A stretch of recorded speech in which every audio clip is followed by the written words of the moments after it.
ഹരേ രാമ രാമ രാമ ഹരേ ഹരേ ഹരേ കൃഷ്ണ കൃഷ്ണ കൃഷ്ണ ഹരേ ഹരേ ഹരേ രാമ രാമ രാമ ഹരേ ഹരേ ഹരേ കൃഷ്ണ കൃഷ്ണ കൃഷ്ണ ഹരേ ഹരേ ഹരേ രാമ രാമ രാമ ഹരേ ഹരേ ഹരേ കൃഷ്ണ കൃഷ്ണ കൃഷ്ണ ഹരേ ഹരേ സർവത്ര ഗോവിന്ദനാമ സങ്കീർത്തനം ഗോവിന്ദ ഗോവിന്ദ ശ്രീഹരയേ നമ.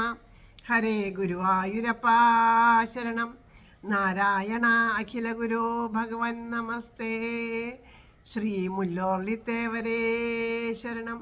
സർവേശ്വര മംഗലത്തപ്പ ശരണം. തലയാക്കുളത്തമ്മേ ശരണം. ജയ് ജയ് ശ്രീ രാധേശ്യാം. രാധേശ്യാം. എല്ലാ സജ്ജനങ്ങളുടെയും പാദത്തിൽ മനസ്സുകൊണ്ട് നമസ്കരിക്കുന്നു. കഴിഞ്ഞ ദിവസം നമ്മുടെ ഭാഗവത പാരായണം സമർപ്പിച്ചത് 4-ാമത്തെ അധ്യായം, പ്രഥമസ്കന്ധത്തിൽ 4-ാമത്തെ അധ്യായമാണ്. വേദവ്യാസ മഹർഷി വളരെയധികം വിഷമത്തോടു കൂടിയിട്ട്, അതായത് പല കാര്യങ്ങളും ലോക നന്മയ്ക്ക് വേണ്ടിയിട്ട് സാധാരണക്കാരായിട്ട് ദുഃഖം അനുഭവിക്കുന്നവരുടെ ആ ദുഃഖത്തിൽ നിന്ന് അവരെയെല്ലാം ആ ദുഃഖത്തിൽ നിന്ന് കരകയറ്റാൻ വേണ്ടിയിട്ട് എന്താണ് ഏറ്റവും ശ്രേഷ്ഠമായത് എന്ന് ചിന്തിച്ചിട്ട് പല വിധത്തിലുള്ള അവർക്ക് അജ്ഞാനമാണ് എല്ലാ ദുഃഖത്തിനും കാരണം. ആ അജ്ഞാനത്തിൽ നിന്നാണ് ദുഃഖങ്ങളൊക്കെ ഉണ്ടാവുന്നത്. അപ്പോൾ അവർക്ക് അറിവിനായിക്കൊണ്ട് പലതും ചെയ്തിട്ടും അദ്ദേഹത്തിന് അതിലൊന്നും പരിപൂർണ സംതൃപ്തി വന്നില്ല. ചെയ്തത് പോരാ, എന്തോ ഒന്ന് കുറഞ്ഞു പോയി. ഇതല്ല, പൂർണ്ണമായിട്ടും ആ ചെയ്ത പ്രവർത്തികളുടെ സംതൃപ്തി വരാണ്ട് ഇങ്ങനെ ഇരിക്കുന്ന സമയത്ത് ശ്രീനാരദ മഹർഷി ഭഗവാനോട് തന്നെ, അതായത് പറയണു, സരസ്വതി തീരത്ത് ഇരുന്ന് വ്യസനിച്ചിരുന്നു എന്ന് പറയണം. അതായത് സരസ്വതി തീരം അറിവിൻ്റെ തലത്തിൽ തന്നെ ഇരുന്നു കൊണ്ട് വിചിന്തനം ചെയ്തുകൊണ്ടിരുന്നു. എന്തുകൊണ്ടാണ് എനിക്ക് ഇത് ഒരു ആത്മസംതൃപ്തി ഇല്ലാണ്ടിരുന്നത്, എന്താണ് ഞാൻ ചെയ്തതിൻ്റെ ഒരു കുറവ് എന്നെല്ലാം ചിന്തിച്ചുകൊണ്ട് അദ്ദേഹം ഇരുന്ന ആ ഒരു അവസരത്തിൽ അദ്ദേഹത്തിന് ആ സമയത്ത് ശ്രീ നാരദ മഹർഷി അവിടെ എഴുന്നള്ളി. എന്ന് പറയുകയാണെങ്കിൽ നമ്മളിപ്പോൾ ഏതൊരു കാര്യത്തിനെ പറ്റിയിട്ടാണോ ആത്മാർത്ഥമായിട്ട് അതിനൊരു പരിഹാരം വേണമെന്ന് വിചാരിച്ച് നമ്മൾ മനനം ചെയ്യണത്, നമ്മുടെ ബുദ്ധിയുടെ തലത്തിലെ വിവേകത്തോടു കൂടിയിട്ട് നമ്മളത് ചിന്തിച്ചുകൊണ്ട് അതിന് വേണ്ടിയിട്ട് നമ്മൾ ബുദ്ധിയുടെ തലത്തിൽ ചിന്തിക്കുന്നത്. അപ്പോൾ അതിലെ അറിവായിട്ട് നമ്മുടെ ഉള്ളിൽ ഭഗവാൻ തന്നെ പല ഭാവത്തിൽ വരും. ഇപ്പോൾ ആ ഒരു പൂർണ്ണമായിട്ട് സംതൃപ്തി വന്നില്ല എന്ന് പറയുമ്പോൾ 2 തലം അതിലുണ്ട്. വേദവ്യാസ മഹർഷി, എനിക്കിതൊന്നും ഇത്രയൊക്കെ ചെയ്തിട്ട് എന്താ കാര്യം, ഇതൊന്നും മുഴുവനായില്ല, അത് ശരിയാവണമൊന്നുമില്ല, അതുകൊണ്ടൊന്നും, അങ്ങനെ ഒരു നിരാശാഭാവത്തിലിരുന്നു കൊണ്ട്, ആ നിരാശയിലിരുന്നു കൊണ്ട് ഇതൊന്നും എന്നെക്കൊണ്ട് സാധ്യമല്ല എന്നുള്ള മട്ടിൽ ഇരുന്നു കൊണ്ട് അല്ല അദ്ദേഹം ചിന്തിച്ചത്. ഇതിന് ഇനി എന്താണ് ഒരു പോംവഴി, ഇനിയും ആ സാധാരണ ജനങ്ങളിലേക്ക് അവരുടെ ദുഃഖശമനത്തിന് വേണ്ടിയിട്ട് ഞാൻ എന്താണ് ചെയ്യേണ്ടത് എന്നാണ് അദ്ദേഹം ചിന്തിച്ചത്. അപ്പോൾ അതിന് ശ്രീനാരദ മഹർഷി, അപ്പോൾ അവർ വിവേകം കൊണ്ടാണ് ചിന്തിച്ചത്. വിവേകം കൊണ്ട്, വികാരം കൊണ്ടല്ല ചെയ്തത്, അവിടെ വിവേകത്തോടു കൂടിയിട്ട് ചിന്തിച്ചപ്പോൾ അവിടെ ശ്രീനാരദ മഹർഷി വന്നു എന്ന ഭാഗം വരെയാണ് കഴിഞ്ഞ അധ്യായത്തിൽ പാരായണം ചെയ്ത് സമർപ്പിച്ചത്. ഇന്ന് ശ്രീമദ് ഭാഗവതത്തിൻ്റെ 5-ാം അധ്യായത്തിലേക്ക് പ്രവേശിക്കുകയാണ്. അപ്പോൾ എല്ലാ സജ്ജനങ്ങളുടെയും പാദത്തിലും ശ്രീ ഗുരുവായൂരപ്പൻ്റെ പാദത്തിലൊക്കെ നമസ്കരിച്ചുകൊണ്ട് നമുക്ക് ഈ പാരായണം ആരംഭിക്കാം. ഓരോ ദിവസം ചെല്ലും തോറും കൂടുതലായിട്ടൊന്നും പറയാനൊന്നും നമുക്ക് ഇല്ല. കാരണം ഇത് പാരായണം ചെയ്യുക എന്നുള്ളൊരു ലക്ഷ്യമുള്ളൂ. ഇനിയിപ്പോൾ അതിൻ്റെ കാര്യങ്ങളൊക്കെ നമ്മൾ മുൻപേ തന്നെ കുറേ കാര്യങ്ങളൊക്കെ നമ്മൾ പറഞ്ഞ് കഴിഞ്ഞതാണ്. അപ്പോൾ പിന്നെ കൂടുതലായിട്ടൊന്നും നമുക്ക് പറയാനൊന്നുമില്ല. ഓരോരുത്തർക്കും ഇത് വേണ്ടതുപോലെ അവരുടെ ആ ഹൃദയത്തിൽ ആ സച്ചിദാനന്ദം നൽകട്ടെ എന്ന് പ്രാർത്ഥിച്ചുകൊണ്ട് പാരായണം ചെയ്യുന്ന ആളിലും കേൾക്കുന്നവരിലൊക്കെ ഒരുപോലെ ആനന്ദം ഉണ്ടാവട്ടെ, ഭഗവാനോട് കൂടുതൽ അടുക്കാൻ സാധിക്കട്ടെ, പരമപ്രേമം ഉണ്ടാവട്ടെ എന്ന് പ്രാർത്ഥിച്ചുകൊണ്ട് നമുക്ക് തുടങ്ങാം. ജ്ഞാനസ്വരൂപിണി സരസ്വതി സുസ്മിതേ, ഞാൻ വന്ദിച്ചിടുന്നു തവ പാദതലത്തിൽ നിത്യം. എന്നും മുകുന്ദചരിതാമുദമുച്ചരിക്കാൻ എന്നാവിലെപ്പോഴും അധീശ്വരി വാണിടേണം. ഓം നമോ ഭഗവതേ വാസുദേവായ. ഓം നമോ ഭഗവതേ വാസുദേവായ. ഓം നമോ ഭഗവതേ വാസുദേവായ. ശ്രീമദ് ഭാഗവതം പ്രഥമസ്കന്ധം 5-ാം അധ്യായം. സൂത ഉവാച. അഥതം സുഖമാസീനം ഉപാസീനം ബൃഹസ്രവ ദേവർഷി പ്രാഹ വിപ്രഷിം വീണാപാണി സ്മയന്നിവ. സൂതൻ പറഞ്ഞു, ദേവർഷി സുഖാസീനൻ വീണാപാണി യശോനിധി അരുളിച്ചെയ്തു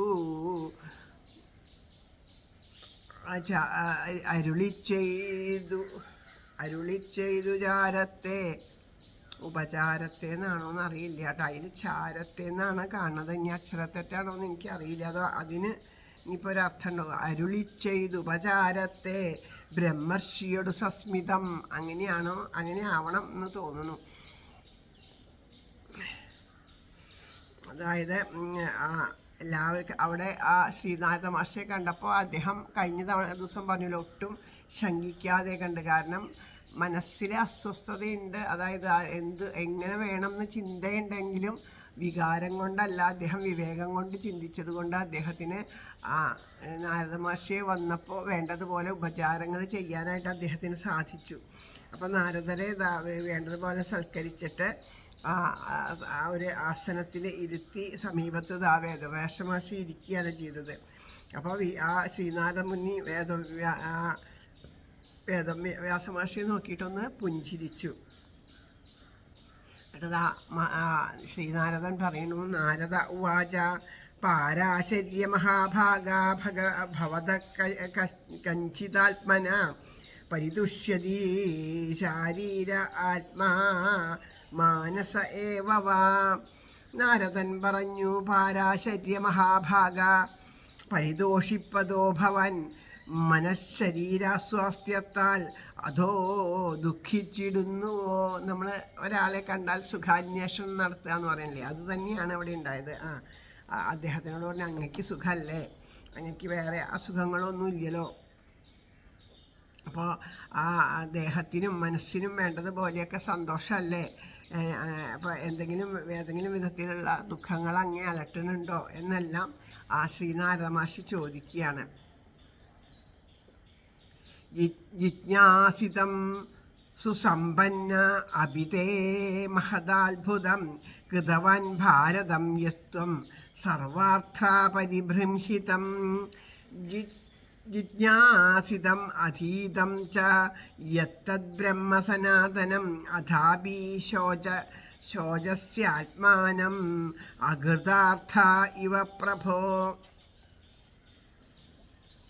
സർവാർത്ഥ പുഷ്കലം തീർത്തും ഭാരതം മഹദത്ഭുതം ഇച്ഛിച്ച ലക്ഷ്യത്തിലെത്തിയെന്നല്ലീ തന്മനോഗതം. അന്വേഷിച്ചതു നീ കണ്ടു പരബ്രഹ്മം സനാതനം, എന്നിട്ടും അകൃതാർത്ഥൻ പോൽ പ്രഭോ ദുഃഖിപ്പതോ ഭവാൻ. കാരണം ആ മുഖത്തേക്ക് നോക്കിയപ്പോൾ എന്തോ ഒരു പ്രയാസം അലട്ടണുണ്ടെന്ന് ആ നാരദ മഹർഷിക്ക് തോന്നി. അപ്പോൾ നാരദ മഹർഷി പറയണു, അങ്ങ് മഹാഭാഗ്യശാലി തന്നെയാണ്. കാരണം അങ്ങനെപ്പോലെ അറിയേണ്ട സകല കാര്യങ്ങളും നന്നായിട്ട് അറിഞ്ഞിരിക്കുന്നുണ്ട്. അതിൻ്റെ ലക്ഷണം തന്നെയാണല്ലോ അത്യത്ഭുതമായിട്ടുള്ള ആ ഭാരതത്തെ അങ്ങ് രചിച്ചത്. ആ മഹാഭാരതം എന്നുള്ള ഗ്രന്ഥം രചിച്ചത് അതിൻ്റെ ആ ഉത്തമ ഉദാഹരണം തന്നെയാണ്. ഏത് കാലത്തും നശിക്കാണ്ട് നിത്യമായിട്ടിരിക്കുന്ന പരബ്രഹ്മം ഏതാണോ അത് അങ്ങയാൽ വിചാരിക്കപ്പെട്ടതല്ലേ. എന്നിട്ടും എന്തുകൊണ്ടോ ഒരു ദുഃഖം അങ്ങയെ അലട്ടുന്നത് പോലെ എനിക്ക് തോന്നുന്നുണ്ടല്ലോ, എന്താണ് അത് എന്ന് ചോദിക്കുക. അപ്പോൾ വേദവ്യാസം പറയണു. വ്യാസ ഉവാച. അസ്ത്യേവ മേ സർവമിദം ത്വയോക്തം തഥാപിനാത്മാ പരിതുഷ്യതേ മേ തന്മൂലമവ്യക്തമഗാധബോധം പൃച്ഛാമഹേ ഭവാത്മഭൂതം. വ്യാസൻ പറഞ്ഞു, തവോക്തി പോലൊക്കെയുമുണ്ടെനിക്കിന്നാത്മാവിനെന്നാൽ പരിതുഷ്ടിയില്ല. എന്താണതിൻ കാരണമോദിയാലും അഗാധബുദ്ധേ വിധിപുത്രനാം നീ. അങ്ങ് പറഞ്ഞ പോലെ എനിക്ക് നല്ല ഓരോ ഗ്രന്ഥങ്ങൾ രചിച്ചതിൻ്റെ ഒക്കെ ആലോചിച്ചിട്ട് അതൊക്കെ എനിക്ക് അതൊക്കെ എല്ലാം ശരിയാണ്. അതുകൊണ്ടൊക്കെ സംതൃപ്തി വന്നത്. പക്ഷെ പൂർണ്ണമായൊരു സംതൃപ്തി വരുന്നില്ല. എന്തോ ഒന്നിൻ്റെ കുറവ് എനിക്ക് അനുഭവപ്പെടുകയാണ്. അതെന്താണെന്ന് എനിക്ക് മനസ്സിലാവണില്ല. ആത്മാനന്ദം അനുഭവപ്പെടുന്നില്ല എനിക്ക്. ഒരു ആനന്ദം അനുഭവപ്പെടുക. എല്ലാം ചെയ്ത് കഴിഞ്ഞാൽ ഇതൊക്കെ ചെയ്ത് കഴിഞ്ഞല്ലോ എന്നിട്ട് ഒരു ആത്മാനന്ദം അനുഭവപ്പെടേണ്ട പൂർണ്ണമായി എന്ന് തോന്നിയിട്ട് അത് അനുഭവപ്പെടണില്ല. അതിൻ്റെ കാരണം എന്താണെന്ന് ഞാൻ ധാരാളം ചിന്തിച്ചിട്ട് എനിക്ക് അത് വെളിപ്പെടണമില്ല. അപ്പോൾ അങ്ങ് അത്രയും അറിവുള്ള ആളല്ലേ, അപ്പോൾ അതുകൊണ്ട് അങ്ങ് തന്നെ ഇതിൻ്റെ കാരണം എന്താണെന്ന് എന്നോട് പറയാമോ എന്ന് ചോദിക്കുക.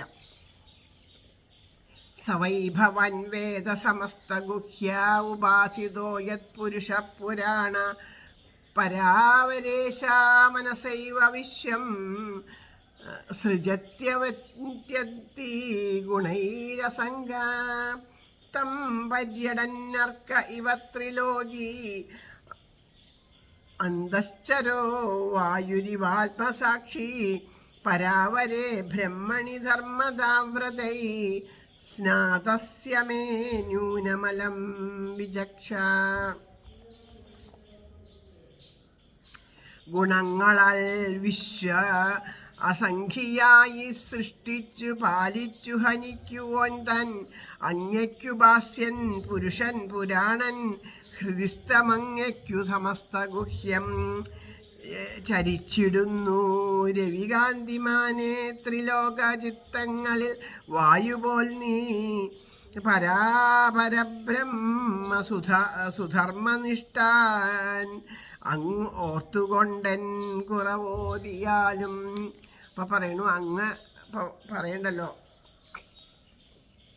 അങ്ങയുടെ അറിവിനെ പറ്റിയിട്ടാണ് ഇവിടെ പറയുന്നത്.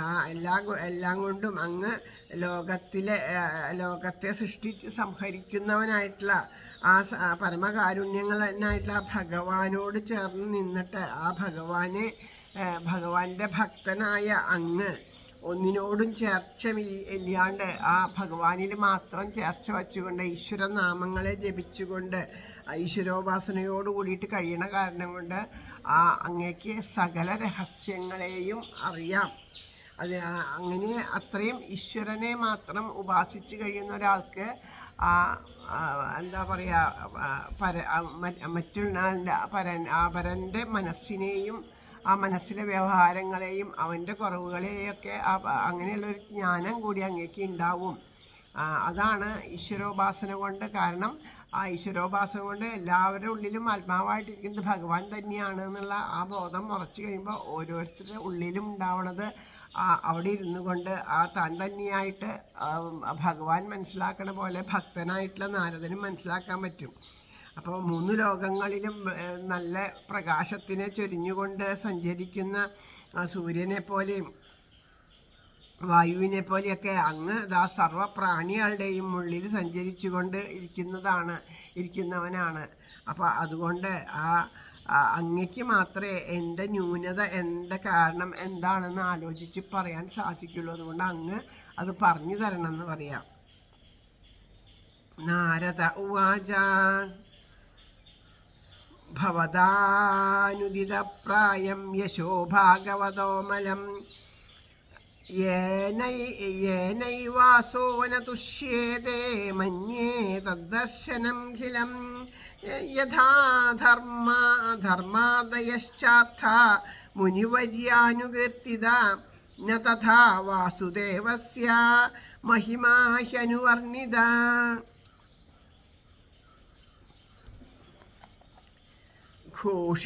നാരദൻ പറഞ്ഞു, ഘോഷിച്ചിലങ്ങു വേണ്ടത്ര ഭഗവത് കീർത്തി നിർമ്മലം മറ്റെല്ലാ ജ്ഞാനവും ന്യൂനം ദോഷം ഈശ്വര ദർശനം ധർമാദി പുരുഷാർത്ഥം നീ വിസ്തരിച്ചെങ്കിലും മുനെ വാസുദേവന്റെ മഹിമ കീർത്തിച്ചില്ലത്ര വീറോടെ.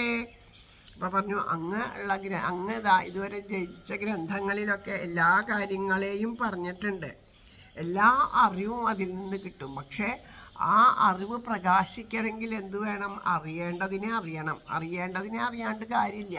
ഇങ്ങനെ ചെയ്തു എന്നുള്ളത് കൊണ്ട് വെറുതെ പുസ്തകം വായിച്ചത് കൊണ്ട് മാത്രം നമ്മുടെ ഉള്ളിലേക്ക് ഇറങ്ങി ചെല്ലില്ല. ഉള്ളിലേക്ക് അത് ഇറങ്ങിയിട്ട് ആ അറിവ് അനുഭവമാവണമെങ്കിൽ എന്താണ്? അറിയേണ്ടതിനെ അറിയണം. അറിയേണ്ടത് എന്താണ്? ഈശ്വരനെയാണ് അറിയേണ്ടത്. അപ്പം ഈശ്വരൻ്റെ മഹിമയെ അങ്ങ് വേണ്ടത്ര പറഞ്ഞില്ല. കാരണം ഈശ്വരനെ അറിയണമെങ്കിൽ ഈശ്വരൻ്റെ ആ മഹിമയെ വേണ്ടത്ര പറയണം. ഈശ്വരൻ്റെ മഹിമയെ വേണ്ടത്ര പറഞ്ഞിട്ട് വേണം ആ ഈശ്വരനെ അറിയണമെങ്കിൽ. അപ്പം അത് പറഞ്ഞില്ല. ആ ഭഗവാന്റെ യശസ്സോ ഒക്കെ അതാ ഭാരതത്തിലെ മഹാഭാരത കഥയിൽ കൗരവരും പാണ്ഡവരും തമ്മിലുള്ള അവരുടെ ആ കുടുംബകഥയാണ് പറഞ്ഞത്. അതിലിപ്പോൾ ഭഗവാനും ഉണ്ടായിരുന്നല്ലോ. അതിൽ ഭഗവാനെ പറ്റിയിട്ട് ധാരാളം പറഞ്ഞിട്ടുണ്ട്. കാരണം ഭഗവാനെ പറ്റി പറയാതെ കണ്ട് ഭാരതം ഒന്നും പറയാൻ പറ്റില്ല. ഭാരതത്തിലില്ലാത്ത ഒന്നുമില്ല, എല്ലാം ഭാരതത്തിലുണ്ട്. അപ്പോൾ ഭഗവാൻ ആ കൗരവരുടെയും പാണ്ഡവരുടെയും കഥയിൽ ഉടനീളം ആ ഈശ്വരനെ പറ്റി പറയുന്നുണ്ട് എന്ന്.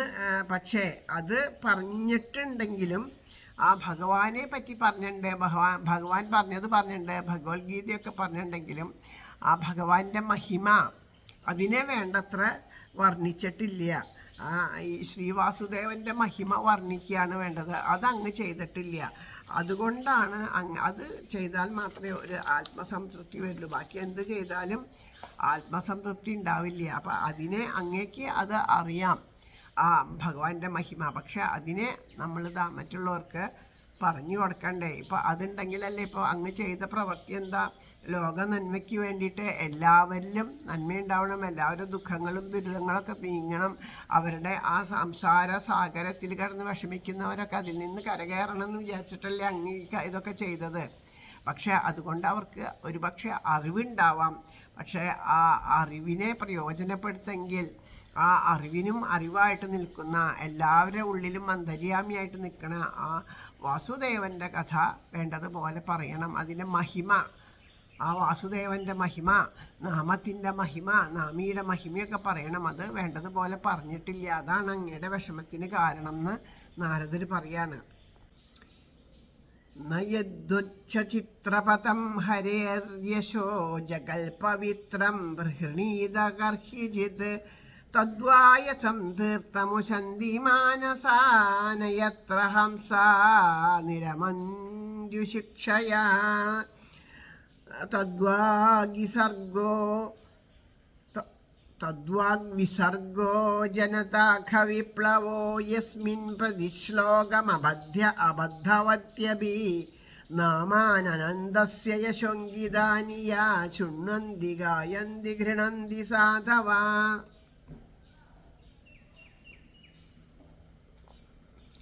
ജഗൽപവിത്രം ഹരിലീലയെന്നിയേ വൃഥാ വ്യജച്ചിത്രപഥങ്ങൾ വായസം തത്തും ചെളിക്കുണ്ടിൽ രമിക്കയില്ലടോ സുവാസിതം മാനസഹംസവാസന ഉണ്ടാമ്പതി ശ്ലോകമബദ്ധമെങ്കിലെന്തനന്ത നാമങ്ങൾ യശോങ്കിതങ്ങളാം ആ വാഗ്മയം പാപഹരം മഹാജനം സെവിച്ച് വർണ്ണിച്ചിടും ആലപിച്ചിടും. അപ്പോൾ പറയുന്നു എന്താണ് എന്നുള്ളതിൻ്റെ ആ ദുഃഖത്തിൻ്റെ കാരണമായിട്ട് പറയാണ്. ആ ഭഗവാനോടുള്ള ആ പരമമായ പ്രേമത്തിൽ നിറഞ്ഞ അറിവല്ലാണ്ട് ആ ഈശ്വര പ്രേമത്തോട് ഈശ്വരനെ അറിഞ്ഞുകൊണ്ട് അറിയുമ്പോഴാണ് നമ്മൾ നേരത്തെ പറഞ്ഞ പോലെ ആ ഈശ്വരനിൽ പരമമായ ഭക്തി ഉണ്ടാവുമ്പോഴാണ് ശരിയായ അറിവ് ഉണ്ടാവുള്ളൂ. അപ്പോൾ അത് അങ്ങനെയാണ് ആ ജ്ഞാനവൈരാഗ്യങ്ങൾക്ക് പുഷ്ടി ഉണ്ടാവുള്ളൂ. അങ്ങനെയാണല്ലോ, അതാണല്ലോ ഭാഗവതം തുടങ്ങുമ്പോൾ തന്നെ ജ്ഞാനവൈരാഗ്യങ്ങൾ ഭക്തിയോട് കൂടിയിട്ടേ ജ്ഞാനവൈരാഗ്യങ്ങൾ ഉണ്ടാവുള്ളൂ എന്ന് പറഞ്ഞില്ലേ. അപ്പോൾ അന്യവിഷയങ്ങളെ പറ്റിയിട്ടുള്ള അറിവ് ആ ഭഗവാനെ കൂടാണ്ട് ബാക്കിയുള്ള കാര്യങ്ങളെ പറ്റിയിട്ട് അറിഞ്ഞു വെച്ചാൽ ആ അറിവൊന്നും പൂർണ്ണമല്ല. ആ അറിവ് കൊണ്ട് വലിയ പ്രയോജനമൊന്നുമില്ല. അപ്പോൾ അതുകൊണ്ട്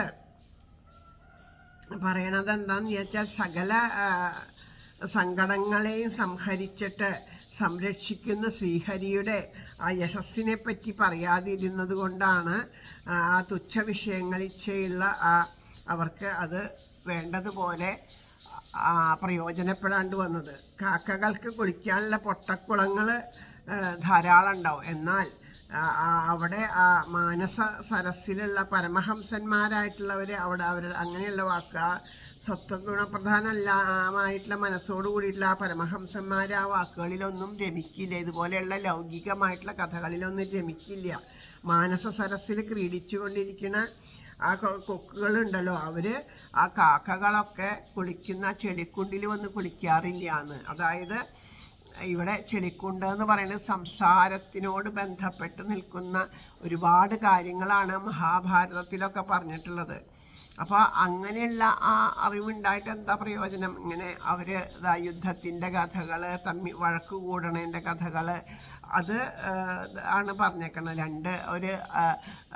അച്ഛൻ്റെ 2 ജ്യേഷ്ഠാനിയന്മാരുടെ മക്കൾ, അവരുടെ വീട്ടിലുണ്ടാവുന്ന ഓരോ ബുദ്ധിമുട്ടുകൾ, അവർ തമ്മിൽ വഴക്കിടണത്, യുദ്ധം ചെയ്യണത്, ആ പോര് വിളിക്കണത് പരസ്പരം, അല്ലേ? അവർ ചെയ്യുന്ന ഓരോന്നും നോക്കുമ്പോൾ അതിൽ സാധാരണ നിലയിൽ ലൗകികമായിട്ട് ഓരോ ഗൃഹങ്ങളിൽ നടക്കുന്ന അതേ കാര്യങ്ങൾ തന്നെയാണ് ഈ ഒരു ഗൃഹങ്ങളിലും നടന്നതായിട്ട് നമ്മൾ കാണണത്.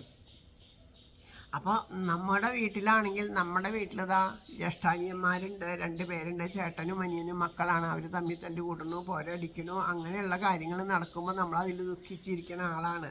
അപ്പോൾ വേറൊരാളുടെ കഥയും അതുപോലെ തന്നെ പറയാണ്.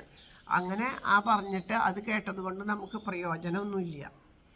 അവിടെ അതിൻ്റെ ഇതിൽ പറയുന്നുണ്ട്. അങ്ങനെ ഭഗവാൻ ശ്രീകൃഷ്ണ ഭഗവാനെ പറ്റി പറയുന്നുണ്ടെങ്കിലും അദ്ദേഹത്തിൻ്റെ മഹിമയെ പറയണില്ല.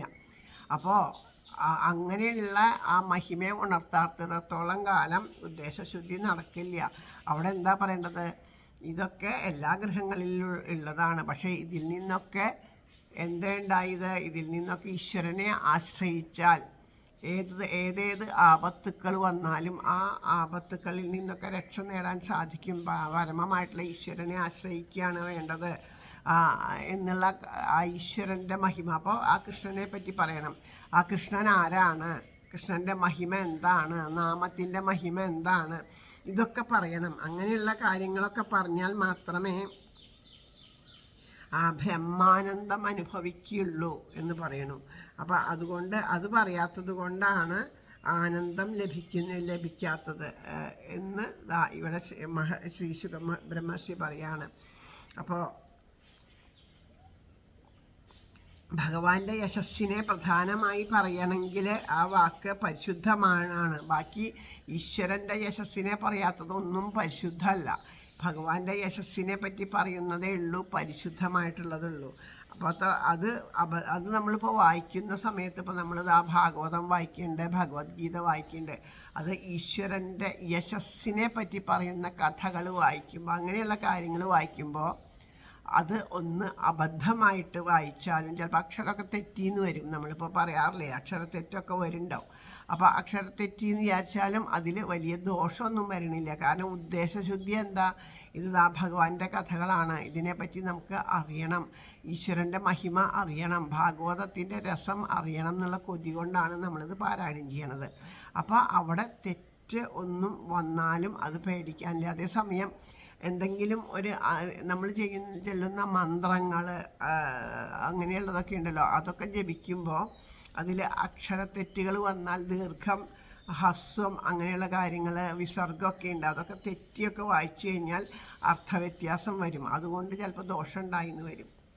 അപ്പോൾ അങ്ങനെ അതുപോലെയല്ല ഇപ്പോൾ ഇങ്ങനെ ഈശ്വര മഹിമകളെ പറയുന്നത് വായിക്കുമ്പോൾ ഉണ്ടാവും. അപ്പോൾ അത് അബദ്ധമായാൽ പോലും അതുകൊണ്ട് ദോഷമൊന്നും വരാൻ പോണില്ല. ആ ഭഗവാനെ പറ്റിയിട്ടാണ് പറയണത് എന്നുണ്ടെങ്കിൽ ഈശ്വരൻ്റെ നാമങ്ങളെ പറ്റിയിട്ടൊക്കെ പറയുമ്പോൾ അത് എല്ലാ വിധത്തിലുള്ള പാപങ്ങളെ നശിപ്പിക്കാനായിട്ട് അത്രയും പരിശുദ്ധി ഉള്ളത് തന്നെയായിട്ട് തീരും.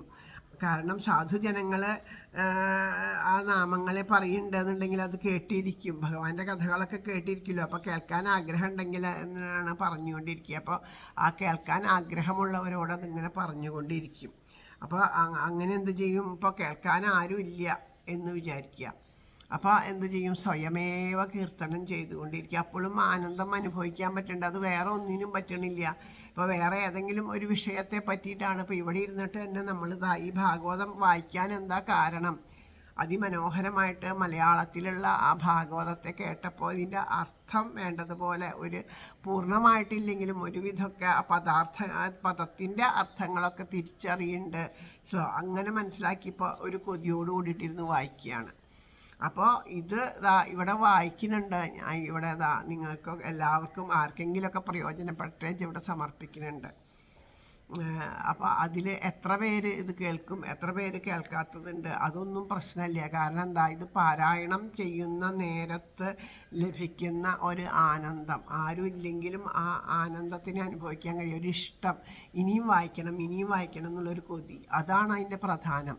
അപ്പം അങ്ങനെയുള്ള അതാണ് ഈശ്വരൻ്റെ മഹിമ. ഈശ്വരൻ്റെ മഹിമകളെ പറയുന്നവർക്കും കേൾക്കുന്നവർക്കും അത് എത്ര രുചിച്ചാലും മതിയാവില്ല. അതാണ് ഈശ്വര മഹിമ. അത് പറയണു, ഇവിടെ പറയണു, പറയാൻ മനോഹരമായിട്ട് ഉള്ള ആ നാമങ്ങൾ ഭഗവാന്റെ കഥയൊക്കെ തെറ്റിയിട്ടാണ് നമ്മൾ പറയണത് എന്നുണ്ടെങ്കിൽ പോലും അതിനൊരു പാപമൊന്നുമില്ല.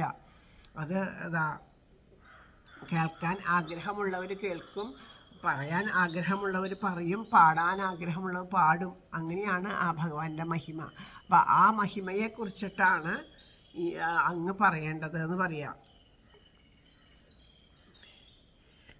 നൈഷ്കർമ്മ്യമപ്യച്യുതഭാവവർജിതം ന ശോഭതേ ജ്ഞാനമലം നിരഞ്ജനം കുതഃപുനഃ ശശ്വതഭദ്രമീശ്വരേ നജാർപ്പിതം കർമ്മ യദപ്യകാരണം. ശോഭിക്കയിൽ അച്യുതഭാവശൂന്യനേ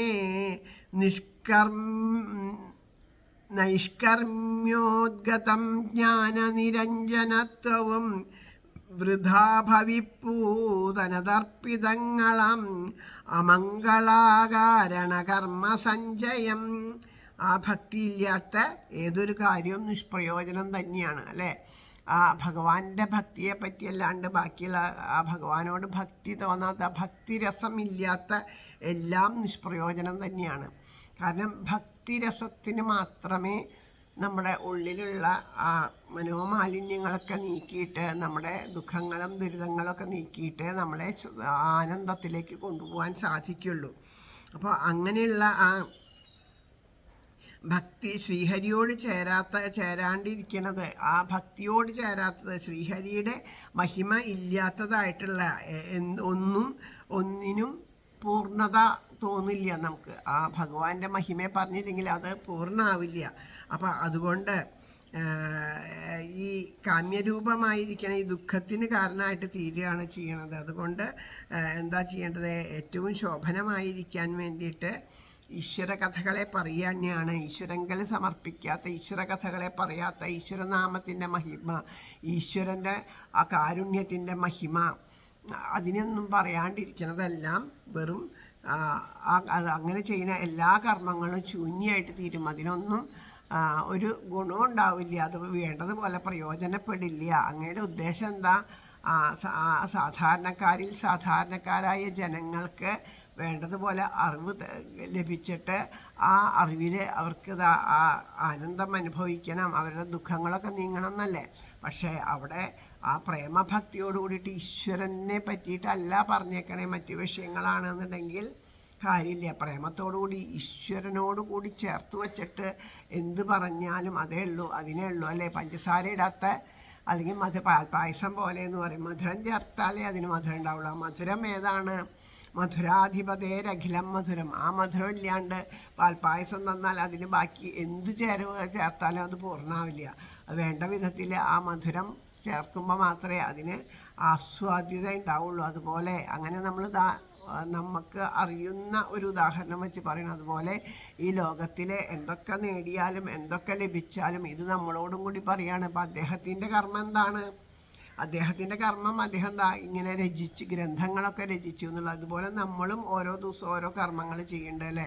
വീട്ടിലുള്ളവർക്ക് സന്തോഷമാവണം, ഭാര്യ സന്തോഷിക്കണം, ഭർത്താവ് സന്തോഷിക്കണം, കുട്ടികൾ സന്തോഷിക്കണം, അച്ഛനമ്മമാർ സന്തോഷിക്കണം എന്നൊക്കെ വിചാരിച്ച് നമ്മൾ പ്രവർത്തികൾ ചെയ്യും. രാവിലെ തൊട്ട് വൈകുന്നേരം വരെ ഒരു അനസ്യൂതം നമ്മൾ കർമ്മങ്ങൾ ചെയ്തുകൊണ്ടിരുന്നു എന്ന് വിചാരിച്ചാലും നമുക്കൊരു സംതൃപ്തി കിട്ടണില്ല. മാത്രമല്ല, നമ്മൾ ആർക്കൊക്കെ സന്തോഷമാവണം വിചാരിച്ച് ചെയ്യണോ അവരും സംതൃപ്തരല്ല. അപ്പോൾ അങ്ങനെ ഈ കർമ്മങ്ങൾ ചെയ്യുമ്പോൾ പിന്നെ കുറേ കാലം ഇത് ചെയ്ത് കഴിഞ്ഞിട്ട് നമ്മൾ നന്മ വിചാരിച്ച് ചെയ്തതൊന്നും നല്ലത് വഴിക്കല്ല വെച്ചാൽ നമുക്ക് ആകെ നിരാശയാവുകയല്ലേ ചെയ്യുക. അപ്പോൾ നമ്മൾ ദുഃഖിക്കുകയല്ലേ ചെയ്യുക. ഞാൻ ഇത്രയും കഷ്ടപ്പെട്ട് എൻ്റെ കുടുംബത്തിന് വേണ്ടിയിട്ട് കഷ്ടപ്പെട്ടിട്ട് ഇപ്പോൾ അവർക്ക് അതൊരു പ്രയോജനം ഇല്ലാണ്ടായി എന്ന് തോന്നുന്നു. അപ്പോൾ കാരണം എന്താ? ആ കുടുംബത്തിന് അടിസ്ഥാനം എല്ലാത്തിൻ്റെയും അടിസ്ഥാനം എന്താ? സ്നേഹമാണ് അല്ലേ? ആ ഒരു ഭാര്യ ആവട്ടെ, ഭർത്താവട്ടെ, മക്കളാവട്ടെ പുറത്തൊക്കെ പോയി ജോലിയൊക്കെ ചെയ്ത് ഒക്കെ വന്നു വീട്ടിലെത്തി കഴിഞ്ഞിട്ടും അത്രയും ഒരു അറ്റാച്ച്മെൻ്റ് ഒന്നും ഇല്ലാണ്ടാണ് വീട്ടുകാരോടൊക്കെ പെരുമാറുന്നതെന്ന് വെച്ചാൽ അവിടെ എന്തിൻ്റെ കുറവുള്ള സ്നേഹത്തിൻ്റെ കുറവാണല്ലേ പരസ്പരം. അപ്പോൾ ആ വീട്ടുജോലി എടുക്കുന്ന അമ്മയ്ക്കും അതെ, അവരവർ ചെയ്യുന്ന ജോലിയിലോ സംതൃപ്തി ഇല്ല, അവർക്കും ഒരു മനസ്സിനൊരു സന്തോഷമൊന്നുമില്ല. അങ്ങനെയുള്ളൊരു ഭാവം വരുമ്പോൾ പരസ്പരം അതെ എല്ലാ കാര്യത്തിലും വഴക്കും വക്കാണും ലഹളയുണ്ടാവുള്ളൂ. അതേസമയം ആ ഗൃഹത്തിൻ്റെ അടിസ്ഥാനം സ്നേഹമാണ് എന്നുണ്ടെങ്കിലോ പരസ്പരം സ്നേഹിക്കുകയാണ്. ഓരോരുത്തർ കഷ്ടപ്പെടുമ്പോഴും അത് ചെയ്യേണ്ടത് ഈ കുടുംബത്തിന് വേണ്ടിയിട്ടാണെന്ന് തിരിച്ചറിഞ്ഞ് പരസ്പരം തിരിച്ചറിയണമെങ്കിൽ സ്നേഹം ഉണ്ടാവണം. അപ്പോൾ ഒരാൾ അപ്പോൾ അച്ഛനൊക്കെ എന്താ ചെയ്യുക? ബുദ്ധിമുട്ടുകളൊന്നും മറ്റുള്ളവരെ അറിയിക്കേണ്ട, ഭാര്യയും കുട്ടികളെ ഒന്നും അറിയിക്കേണ്ട വെച്ചിട്ട് അച്ഛൻ കഷ്ടപ്പെടണം. പക്ഷെ അങ്ങനെയല്ല പറയണേ. എല്ലാവരെയും അറിയിച്ച് വളർത്തണം. ഓരോന്നിൻ്റെ കഷ്ടപ്പാടും കാര്യങ്ങളൊക്കെ അറിയിച്ച് വളർത്തിയിട്ട് അവരോട് ആ സ്നേഹം നൽകണ സമയത്ത് സ്നേഹം കൊടുക്കുക തന്നെ വേണം. സ്നേഹത്തോടു കൂടിയിട്ട് ചേർത്ത് പിടിക്കേണ്ട സമയത്ത് സ്നേഹത്തോടു കൂടി ചേർത്ത് പിടിക്കണം. അങ്ങനെ വരുമ്പോഴേ അവിടെ ഒരു സന്തോഷമുണ്ടാവുള്ളൂ. ആ സ്നേഹമാണ് ഈശ്വരൻ. ഈ സ്നേഹം ഇല്ലെങ്കിൽ അവിടെ അടിത്തറയുണ്ടാവില്ല കുടുംബങ്ങൾക്ക് എന്ന് പറയുന്നു. അപ്പോൾ ആ സ്നേഹം ഉണ്ടാവണമെന്നുണ്ടെങ്കിൽ അതാണ് ഈശ്വരൻ. അപ്പോൾ അതിനെ പറ്റിയിട്ട് നമ്മളിപ്പോൾ ഓരോന്നിലും നമ്മൾ കുറേ കഷ്ടപ്പെട്ട് ബുദ്ധിമുട്ടിയിട്ടായാലും നമ്മളിപ്പോൾ കുറേ പൈസയൊക്കെ സമ്പാദിച്ചു, എത്ര കാലമായി ഇങ്ങനെ. ഇനി എന്നാൽ നമുക്കൊരു കാര്യം ചെയ്യാം, ഒരു ടൂറിന് പോവുക, കുറച്ച് നേരം സന്തോഷമായിട്ടിരിക്കാം, ഫാമിലിയോടൊക്കെ കൂടിയിട്ട് പോവും. പക്ഷേ ഈ പോകുന്ന അവസരത്തിലും ഇത്രയും കാലം വീട്ടിലിരിക്കുമ്പോൾ ഇല്ലാത്ത ഒരു സ്നേഹം അവിടെ ഉണ്ടാവില്ല. അവിടെയും വാക്ക് ഒന്നും രണ്ടും പറഞ്ഞ് തമ്മിത്തല്ലും വഴക്കും ആകുമ്പോൾ വിചാരിക്കും പോകേണ്ടിയിരുന്നില്ല, ആ ഓഫീസിൽ ചെന്നിരുന്നെങ്കിൽ മനസ്സമാധാനം കിട്ടിയണേന്ന് വിചാരിക്കണവർ, അല്ലെങ്കിൽ വീടിൻ്റെ ഉള്ളിലിരുന്ന സമാധാനം കിട്ടിയണേന്ന് വിചാരിക്കണവരുണ്ട്. കാരണം എന്താ? അടിസ്ഥാനം സ്നേഹമാണ്. അതുപോലെ അപ്പോൾ കേവലം ഒരു കുടുംബത്തിലെ അടിസ്ഥാനം സ്നേഹമാണെന്നുണ്ടെങ്കിൽ ഈ വിശ്വം മുഴുവനും ചമച്ച ആ ഭഗവാന്റെ ആ പരമമായിട്ടുള്ള ആ മഹിമയെ, ആ സ്നേഹത്തെ, ആ പ്രേമത്തെ പറയാത്തത്, അതിനെ മനസ്സിലാക്കാണ്ട് നമുക്ക് എന്ത് മനസ്സിലാക്കിയിട്ട് എന്താ കാര്യം?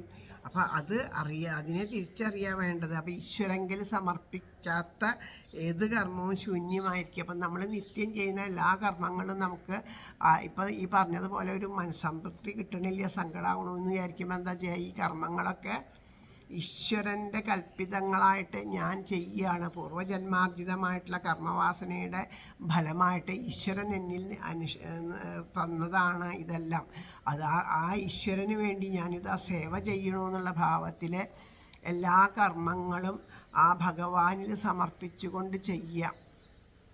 അതുപോലെ നമ്മളോട് ചേർന്ന് നിൽക്കുന്നവരെയൊക്കെ ആരൊക്കെയാണോ എല്ലാവരെയും നമ്മൾ മനസ്സിൽ കളങ്കമില്ലാണ്ട് എല്ലാവരെയും നന്നായി സ്നേഹിക്കുക. അങ്ങനെയൊക്കെ ആ സ്നേഹം ഇതിപ്പോൾ നമ്മൾ ആ ഉള്ളിൻ്റെ ഉള്ളിൽ ആ സ്നേഹഭാവം ഉണ്ടെങ്കിൽ അത് പുറത്ത് പ്രകടമാക്കുക തന്നെ വേണം. പല സന്ദർഭത്തിൽ അത് പ്രകടമാക്കാണ്ടിരുന്നിട്ട് കാര്യമില്ല. അപ്പോൾ പ്രകടാക്കണില്ല എന്ന് പലരും പറയും, എൻ്റെ ഉള്ളിലുണ്ട് പ്രകടാക്കണില്ല. അതിന് ഉള്ളിലുണ്ടെങ്കിൽ അറിയാണ്ട് പുറത്തേക്ക് വരും. ഇപ്പോൾ നമുക്ക് ഉള്ളിൽ ഒരാളോട് ദേഷ്യം ഉണ്ടെങ്കിൽ എത്ര നമ്മൾ ആ ദേഷ്യത്തിനെ നിയന്ത്രിച്ചിരുന്നാലും പെട്ടെന്നൊരു ദിവസം അത് പൊട്ടിത്തെറിക്കണ കാണാം അല്ലേ. അല്ലെങ്കിൽ ദുഃഖങ്ങളെ അടിച്ചമർത്തി എന്തൊരു വികാരം ഉണ്ടെങ്കിലും നമ്മൾ ഉള്ളിൽ അടക്കി വെച്ചാൽ അത് പുറത്തേക്ക് വരും എപ്പോഴെങ്കിലും. അത് വരാണ്ടിരിക്കില്ല, എത്ര നമ്മൾ വേണ്ടാന്ന് വിചാരിച്ചാലും വരും. അപ്പോൾ സ്നേഹം നമ്മുടെ ഉള്ളിലുണ്ടെങ്കിൽ അതും പുറത്തേക്ക് വരും ഏതെങ്കിലുമൊക്കെ നിമിഷങ്ങളിൽ. അപ്പോൾ അത് പുറത്തേക്ക് വരുന്നില്ല എന്ന് വെച്ചാൽ നമ്മുടെ ഉള്ളിൽ ആ ഒരു നീരുറവ ഇല്ല എന്ന് തന്നെയാണ് അതിൻ്റെ അർത്ഥം. അപ്പോൾ ഉണ്ടെങ്കിൽ അത് എങ്ങനെയെങ്കിലും ഏതെങ്കിലും ഒരു പ്രകാരത്തിൽ നമുക്ക് പുറത്ത് വന്ന് കാണാം. അത് കാണുന്നില്ലെങ്കിൽ അപ്പോൾ ഇല്ല എന്ന് തന്നെയാണ് അർത്ഥം. അപ്പോൾ അതില്ലാത്തടത്ത്, സ്നേഹം ഇല്ലാത്തടത്ത് പിന്നെ ബന്ധങ്ങളൊക്കെ ശിഥിലാവുകയല്ലേ ഉള്ളൂ. അപ്പോൾ അങ്ങനെ നമ്മളുടെ നിത്യജീവിതവുമായി ബന്ധപ്പെട്ടിട്ട് ഇതിനെ ചിന്തിക്കണം. ഇവിടെ ഇതാ പറയണു, ഈശ്വരൻ്റെ പരമമായ പ്രേമത്തെ പറ്റിയിട്ട്. ആ പരമമായ പ്രേമത്തിനെ അറിയാൻ സാധിച്ചില്ല, ആ മഹിമ അറിയാൻ സാധിച്ചില്ല, ആ കാരുണ്യത്തെ അറിയാൻ സാധിച്ചില്ല എന്ന് വെച്ചാൽ പിന്നെ എന്തറിഞ്ഞിട്ട് എന്താ കാര്യം. അപ്പോൾ അതുകൊണ്ട് അങ്ങ് ലോകത്തിന് വേണ്ടിയിട്ട് ചെയ്ത ഈ കർമ്മം മുഴുവനും ശൂന്യമായിട്ട് തീരുകയാണ്. ഈശ്വര മഹിമകളെ പറയൂ എന്ന് പറയാം. അധോ മഹാഭാഗ ഭവാനമോഘദൃക്ശുചിശ്രവാ സത്യരഥോധൃതവ്രത ഉരുക്രമസ്യാഖിലബന്ധമുക്തയേ സമാധിനാനുസ്മര തദ്വിചേഷ്ടിതം. അമോഘദൃക്കാണു ഭവൻ മഹാമതേ ശുചിശ്രുതൻ സത്യരഥൻ ധൃതവ്രതൻ ജനാവലിക്കാകെ വിമുക്തി കൈവരൻ ത്രിവിക്രമൻ തൻ കഥയോർത്തു ചൊൽക നീ. അപ്പോൾ പറയണു, ഈ ലോകത്തിന് അങ്ങക്ക് സാധിക്കുള്ളൂ. ആ ലോകത്തിൻ്റെ നന്മയ്ക്ക് വേണ്ടിയിട്ടാണ് ഭഗവാൻ അനേകം ലീലകളാടിയത്. പ്രത്യേകിച്ച് ആ ശ്രീകൃഷ്ണ പരമാത്മാവ് അത്രയും ആ മനോമോഹനങ്ങളായിട്ടുള്ള ലീലകൾ ആടിയിട്ടുണ്ട് അല്ലേ. കൽത്തുറങ്കിനകത്തമ്മ കണി കണ്ട ദിനം മുതൽ കാട്ടാളനെയ്ത കണയാൽ കാൽസാർവിണ്ട ദിനം വരെ കണ്ണൻ കപടഗോപാലൻ കൈവല്യംബുഘനാഗനം ചെയ്ത കാര്യങ്ങളഖിലം ജഗന്മോഹനമോഹനം. ജഗത്തിനെ മുഴുവനും മോഹിപ്പിക്കുന്നതായിട്ടുള്ള ലീലകളാടിയിട്ടുണ്ട്. അപ്പോൾ ആ ലീലകളെ കൊണ്ടാണ് പറയേണ്ടത്. അപ്പോൾ എന്താ ചെയ്യേണ്ടത്? അങ്ങനെയുള്ള ആ അനേകം ലീലകളെ ഓരോരോ ലീലകളെയും അങ്ങ് സമാധിസ്ഥനായിട്ട് ആ ലീലകളെയൊക്കെ സ്വയം അനുഭവിക്കുക. വെറുതെ ഈശ്വരൻ്റെ ലീലകളെ പറഞ്ഞിട്ട് കാര്യമില്ല. കഴിഞ്ഞ ദിവസം എന്നെ ഒരു സുഹൃത്ത് വിളിച്ചു.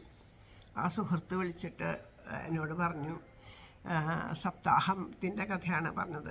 ഭഗവാന്റെ കഥ കേൾക്കാൻ ഒരുപാട് ഇഷ്ടമാണ്, സപ്താഹം കേൾക്കാൻ ഒരുപാട് ഇഷ്ടമാണ്. അങ്ങനെ കേൾക്കാൻ കൊതിച്ചിട്ട് സപ്താഹത്തിന് പോയിട്ടുണ്ട്. അപ്പോൾ പല മഹാത്മാക്കളായിട്ടുള്ള ആചാര്യന്മാരൊക്കെ വന്നിട്ട് അവിടെ സപ്താഹം നടത്തുമ്പോഴൊക്കെ ശരീരമൊക്കെ അങ്ങനെ പൊട്ടിത്തരിക്കുകയാണ് ചെയ്യുക. കാരണം ഓരോ രംഗവും അനുഭവവേദ്യമാക്കിയിട്ടാണ് അത്. അവർക്ക് തോന്നും കഥയൊന്നും പറയണ്ട, ഈ പാരായണം തന്നെ മതി എന്ന് അവർക്ക് തോന്നുന്ന രീതിയിലുള്ള പാരായണങ്ങളാണ് നടക്കുക. അപ്പം അതുപോലെ മനോഹരമായിട്ട് പാരായണം ചെയ്തിട്ട് ഓരോ അവതാര രംഗങ്ങളെയും മനോഹരമായിട്ട് പാരായണം ചെയ്തിട്ട് അതൊക്കെ അനുഭവവേദ്യമായിട്ട് തീരാറുണ്ട്. അപ്പം അങ്ങനെ ഈ അടുത്ത് ഒരു സപ്താഹത്തിന് പോയി. ആ വളരെയധികം പ്രതീക്ഷയോട് കൂടിയിട്ടാണ് പോയത്. പക്ഷേ അവിടെ ചെന്നപ്പോൾ ഒരു വഴിപാട് പോലെ വായിച്ചു, സമർപ്പിച്ചു. വായിക്കണ ആൾ പാഠം വായിക്കണ പോലെ വായിച്ചു പോകുന്നുണ്ട്. അതിന് കൂടെ വന്ന ആ യജ്ഞാചാര്യനായിട്ട് അദ്ദേഹത്തിന് ആ വായിക്കണേലും ശ്രദ്ധയില്ല, മറ്റൊന്നിലും ശ്രദ്ധയില്ല. അദ്ദേഹം എന്തൊക്കെയോ പറഞ്ഞ് അദ്ദേഹം പറയണമെന്ന് വെച്ചാൽ കൂടി ഇരിക്കുന്ന ജനങ്ങളെ, വയസ്സായിട്ടുള്ള അമ്മമാരൊക്കെ കൊതിയോടുകൂടി കേൾക്കാൻ വന്നിരിക്കുക, അവരെ മുഖത്ത് നോക്കി, അവരുടെയൊക്കെ മുഖത്ത് നോക്കി ഒന്ന് പുഞ്ചിരിക്കെങ്കിലും ചെയ്തൂടെ? അതുപോലും ഇല്ല. ആരെയും നോക്കിയിട്ട് പുഞ്ചിരിക്കണില്ല, എന്തെങ്കിലും ആരെയും നോക്കൂല, ആരോടും മിണ്ടൂല, ഒന്നും ചെയ്യണില്ല. വലിയ ഇതിൽ വന്നിട്ട് പക്ഷേ എന്നാൽ ശരി, ആരോടും അങ്ങനെയൊന്നും ഇല്ലെങ്കിലും വലിയ ഭഗവാന്റെ കഥ പറയണ സമയത്ത് എല്ലാം മറന്നുകൊണ്ട് ആ ഈശ്വരനെ അനുഭവിച്ചുകൊണ്ട് പറയണ്ടേ, അതും ഇല്ലാണ്ട് എന്തോ ഇത് കഴിഞ്ഞിട്ടുണ്ടെങ്കിൽ ഇപ്പോഴത്തെ അധ്യാപകർ ക്ലാസ് എടുക്കണ പോലെ എന്നാണ് അവരെന്നോട് ഉദാഹരണം പറഞ്ഞത്. എന്തെങ്കിലും ആ പഠിച്ചത് ഇങ്ങനെ ഇരുന്ന് പറയും, അത് കഴിഞ്ഞാൽ പൈസ കിട്ടിയാൽ പോവാം, അത്രേ വിചാരമുള്ളൂ. ഇപ്പോൾ ഇനി മതി പറഞ്ഞത് ഇവിടെ വെച്ചിട്ട് നിർത്തിക്കോളൂ, പൈസയൊക്കെ മുഴുവൻ തരാമെന്ന് പറഞ്ഞാൽ അവർ ചിലപ്പോൾ വേണമെങ്കിൽ സപ്താഹം മുഴുവനാക്കാണ്ട് പോയേനെ. അങ്ങനെ പോലും തോന്നി, പൈസയ്ക്ക് വേണ്ടി മാത്രം എന്ന് എന്നോടൊരു അനുഭവം പറഞ്ഞതാണ്. അപ്പം നമ്മൾ അത്രയും അത് ശരി തന്നെയാണ്. ഭാഗവതത്തിനെ അത് രസത്തോടു കൂടിയിട്ട് പാരായണം ചെയ്യുമ്പോൾ, ഇപ്പോൾ ഇവിടെ ഈ പാരായണം ചെയ്യണമെന്ന് വെച്ചാൽ നമ്മൾ കേവലം അതിൻ്റെ എന്താണ് അതിൻ്റെ പൊരുളെന്ന് അറിയാൻ വേണ്ടി പാരായണം ചെയ്യാണ്. അല്ലാണ്ട് നമുക്ക് അത്രയും രസത്തോടു കൂടി പാരായണം ചെയ്യാനുള്ള ഇതൊന്നും നമുക്ക് അത്ര എത്തിയിട്ടില്ല നമുക്ക് അതൊന്നും. അതുകൊണ്ടാണ്. പക്ഷേ സപ്താഹവേദികളിലൊക്കെ ഞാൻ അങ്ങനെ എന്നോട് പറഞ്ഞപ്പോൾ എനിക്ക് ശരിക്കും അനുഭവം ഉണ്ടായത് കുറേ വർഷങ്ങൾക്ക് മുമ്പ് എനിക്കുണ്ടായ ഒരനുഭവം എൻ്റെ ഓർമ്മയിൽ വന്ന്. അത് നമ്മുടെ കൈതപ്രം ദാമോദരൻ തിരുമേനിയുടെ ഇല്ലത്ത് വെച്ചിട്ട് സപ്താഹം നടക്കലുണ്ട്. അപ്പോൾ എല്ലാ കർക്കിടക മാസത്തിലും അവിടെ സപ്താഹം ഉണ്ടാവാറുണ്ട് അദ്ദേഹത്തിൻ്റെ ജന്മനാളിനോടനുബന്ധിച്ച്. അപ്പോൾ അങ്ങനെ ഒരു തവണ സപ്താഹം ഉണ്ടായപ്പോൾ നമ്മുടെ കിഴക്കേടം ഹരിനാരായണൻ തിരുമേനിയും അതുപോലെ എടമന വാസുദേവൻ തിരുമേനിയായിരുന്നു അന്ന്. അദ്ദേഹം കഥകളൊന്നും ഇതുപോലെ ഭാഗവത സപ്താഹത്തിനൊന്നും പോയിരുന്നില്ല, പാരായണം മാത്രമായിരുന്നു അദ്ദേഹം ചെയ്തത്. ഇവർ രണ്ടുപേരുമായിരുന്നു. അപ്പോൾ എനിക്കാണെങ്കിൽ ഈ ഹരിതിരുമേനിയുടെ പാരായണം അവിടെ ഉണ്ടെങ്കിൽ ഞാൻ ഏതെങ്കിലും നിലയ്ക്ക് അവിടെ ചെന്ന് നിന്ന് കേൾക്കാറുണ്ട്. രണ്ട് കാര്യങ്ങളാണ്: മനോഹരമായിട്ടുള്ള പാരായണം, മനോഹരമായിട്ടുള്ള കീർത്തനങ്ങൾ, പിന്നെ രാധേശ്യാം എന്നിടയ്ക്ക് പറയും. എനിക്ക് ആ രാധേശ്യാം കേൾക്കാനായിട്ട് ഞാൻ ഓടി പോവാറുണ്ട്. അങ്ങനെ അവിടെ ചെന്നിരുന്നു. അത് അറിയാലോ, കോഴിക്കോടാണ്. അപ്പോൾ അദ്ദേഹം കൈതപ്രം തിരുമേനിയുടെ ആസ്ഥാനം കോഴിക്കോട് തിരുവണ്ണൂരാണ്. അപ്പോൾ അതിൻ്റെ നേരെ തൊട്ടടുത്ത് തന്നെയാണ് അവിടുത്തെ കോവിലകം, അവിടെയാണ്. അപ്പോൾ ഈ കോവിലകത്തുള്ളവർ മുഴുവനും അവിടെ ഈ ഭാഗവതം കേൾക്കാനായിട്ട് വന്നിരിക്കും. അവർക്ക് ഈ ഭാഗവതം പഞ്ചസാര പായസം പോലെയാണ്. അവർക്കത് അത്രയും ഹൃദ്യമാണേനും അത് എല്ലാം മനപ്പാഠമാണ്, അത്രയും ഹൃദ്യമാണ്. അങ്ങനെയുള്ളവരാണ് അവിടെ ഇരിക്കുന്നത്. അപ്പോൾ അവരുടെ ഇടയിലാണ് ഒന്നും അറിയാണ്ട്, സപ്താഹമൊക്കെ ഇങ്ങനെ കേട്ട് തുടങ്ങിയ ഉടനെയാണ് ഒന്നും അറിയാണ്ട് ഇങ്ങനെ ഞാൻ ചെന്നിരിക്കണേ. പക്ഷെ ഉണ്ടല്ലോ, ഇത് എങ്ങനെയാണെന്ന് വെച്ചാൽ ഇവർ രണ്ടുപേരും പാരായണമാണ് പ്രാധാന്യമായിട്ട്. കാരണം കഥ പറയേണ്ട ആവശ്യമൊന്നുമില്ല. കഥ പറയണത് എന്തുകൊണ്ടാണെന്ന് വെച്ചാൽ നമ്മളെപ്പോലെ സാധാരണക്കാർക്ക് അതിൻ്റെ ഉള്ളിലുള്ള അർത്ഥമൊന്നും മനസ്സിലാവാത്തത് കൊണ്ട് അതിനൊന്നും ഇന്ന കാര്യങ്ങളാണെന്നൊന്ന് ബോധിപ്പിക്കാനാണ്. ശരിക്കും ശ്രവണത്തിന് മാത്രമാണ്, അർത്ഥമൊന്നും അറിയണമെന്നില്ല. മരുന്ന് കഴിക്കുന്ന പോലെ രോഗത്തിന് അല്ലേ, രോഗത്തിന് നമ്മുടെ ശരീരത്തിലൊരു രോഗം വന്നാൽ ഡോക്ടർ മരുന്ന് എഴുതി തരും. ഇതിൻ്റെ കണ്ടൻറ്റ് എന്താണ്, ഇത് എങ്ങനെയാണ് പ്രവർത്തിക്കണമെന്നൊന്നും നമ്മളറിയാറില്ല. അങ്ങനെ അത് എഴുതി തന്നാൽ നമ്മൾ വാങ്ങി കഴിക്കും, നമ്മുടെ രോഗം മാറും. അതുപോലെ ഭവരോഗത്തിനുള്ള സിദ്ധൌഷധമാണ് ഭാഗവതം. അത് ശ്രവണ മാത്രയിൽ നമ്മുടെ ഭവരോഗത്തിന് ഇല്ലാണ്ടാക്കാന്ന് പറയും. അപ്പോൾ കേൾക്കേ വേണ്ടു, അതിൻ്റെ ഉള്ളിൽ അടങ്ങിയേക്കേണ്ട അർത്ഥം എന്താ വല്ലാണ്ടൊന്നും ആക്കണം.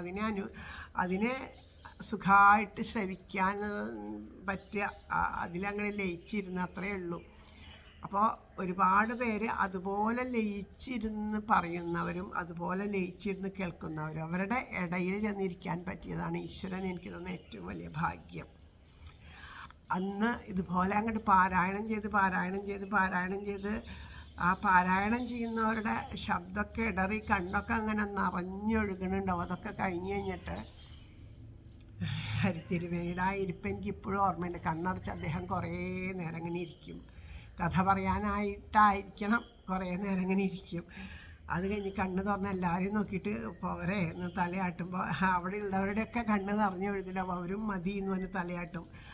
അങ്ങനെയുള്ള ഒരു അനുഭവം പാരായണം ചെയ്യുന്നവർക്കും കേൾക്കുന്നവർക്കും ഒരുപോലെ അനുഭവിക്കാൻ പറ്റിയിട്ടില്ല. അത് എൻ്റെ ജീവിതത്തിൽ അന്ന് അനുഭവിച്ച പോലെ പിന്നെ എനിക്ക് അനുഭവിക്കാൻ പറ്റിയിട്ടുണ്ടോ എന്ന് വെച്ചാൽ ഇല്ല എന്ന് തന്നെ പറയണം. കാരണം അത് ആ വേദിയുടെ പ്രത്യേകത, അവിടുത്തെ ആ വേദിയുടെ പ്രത്യേകത, അവിടെ ഇരിക്കുന്ന ആ ശ്രോതാക്കളുടെയും വക്താവിൻ്റെയും ഒക്കെ പ്രത്യേകത എല്ലാം കൂടിയിട്ട് ഒരുമിച്ച് വന്നപ്പോൾ അത് അത്രയും ആനന്ദമായിട്ട് തീർന്നു.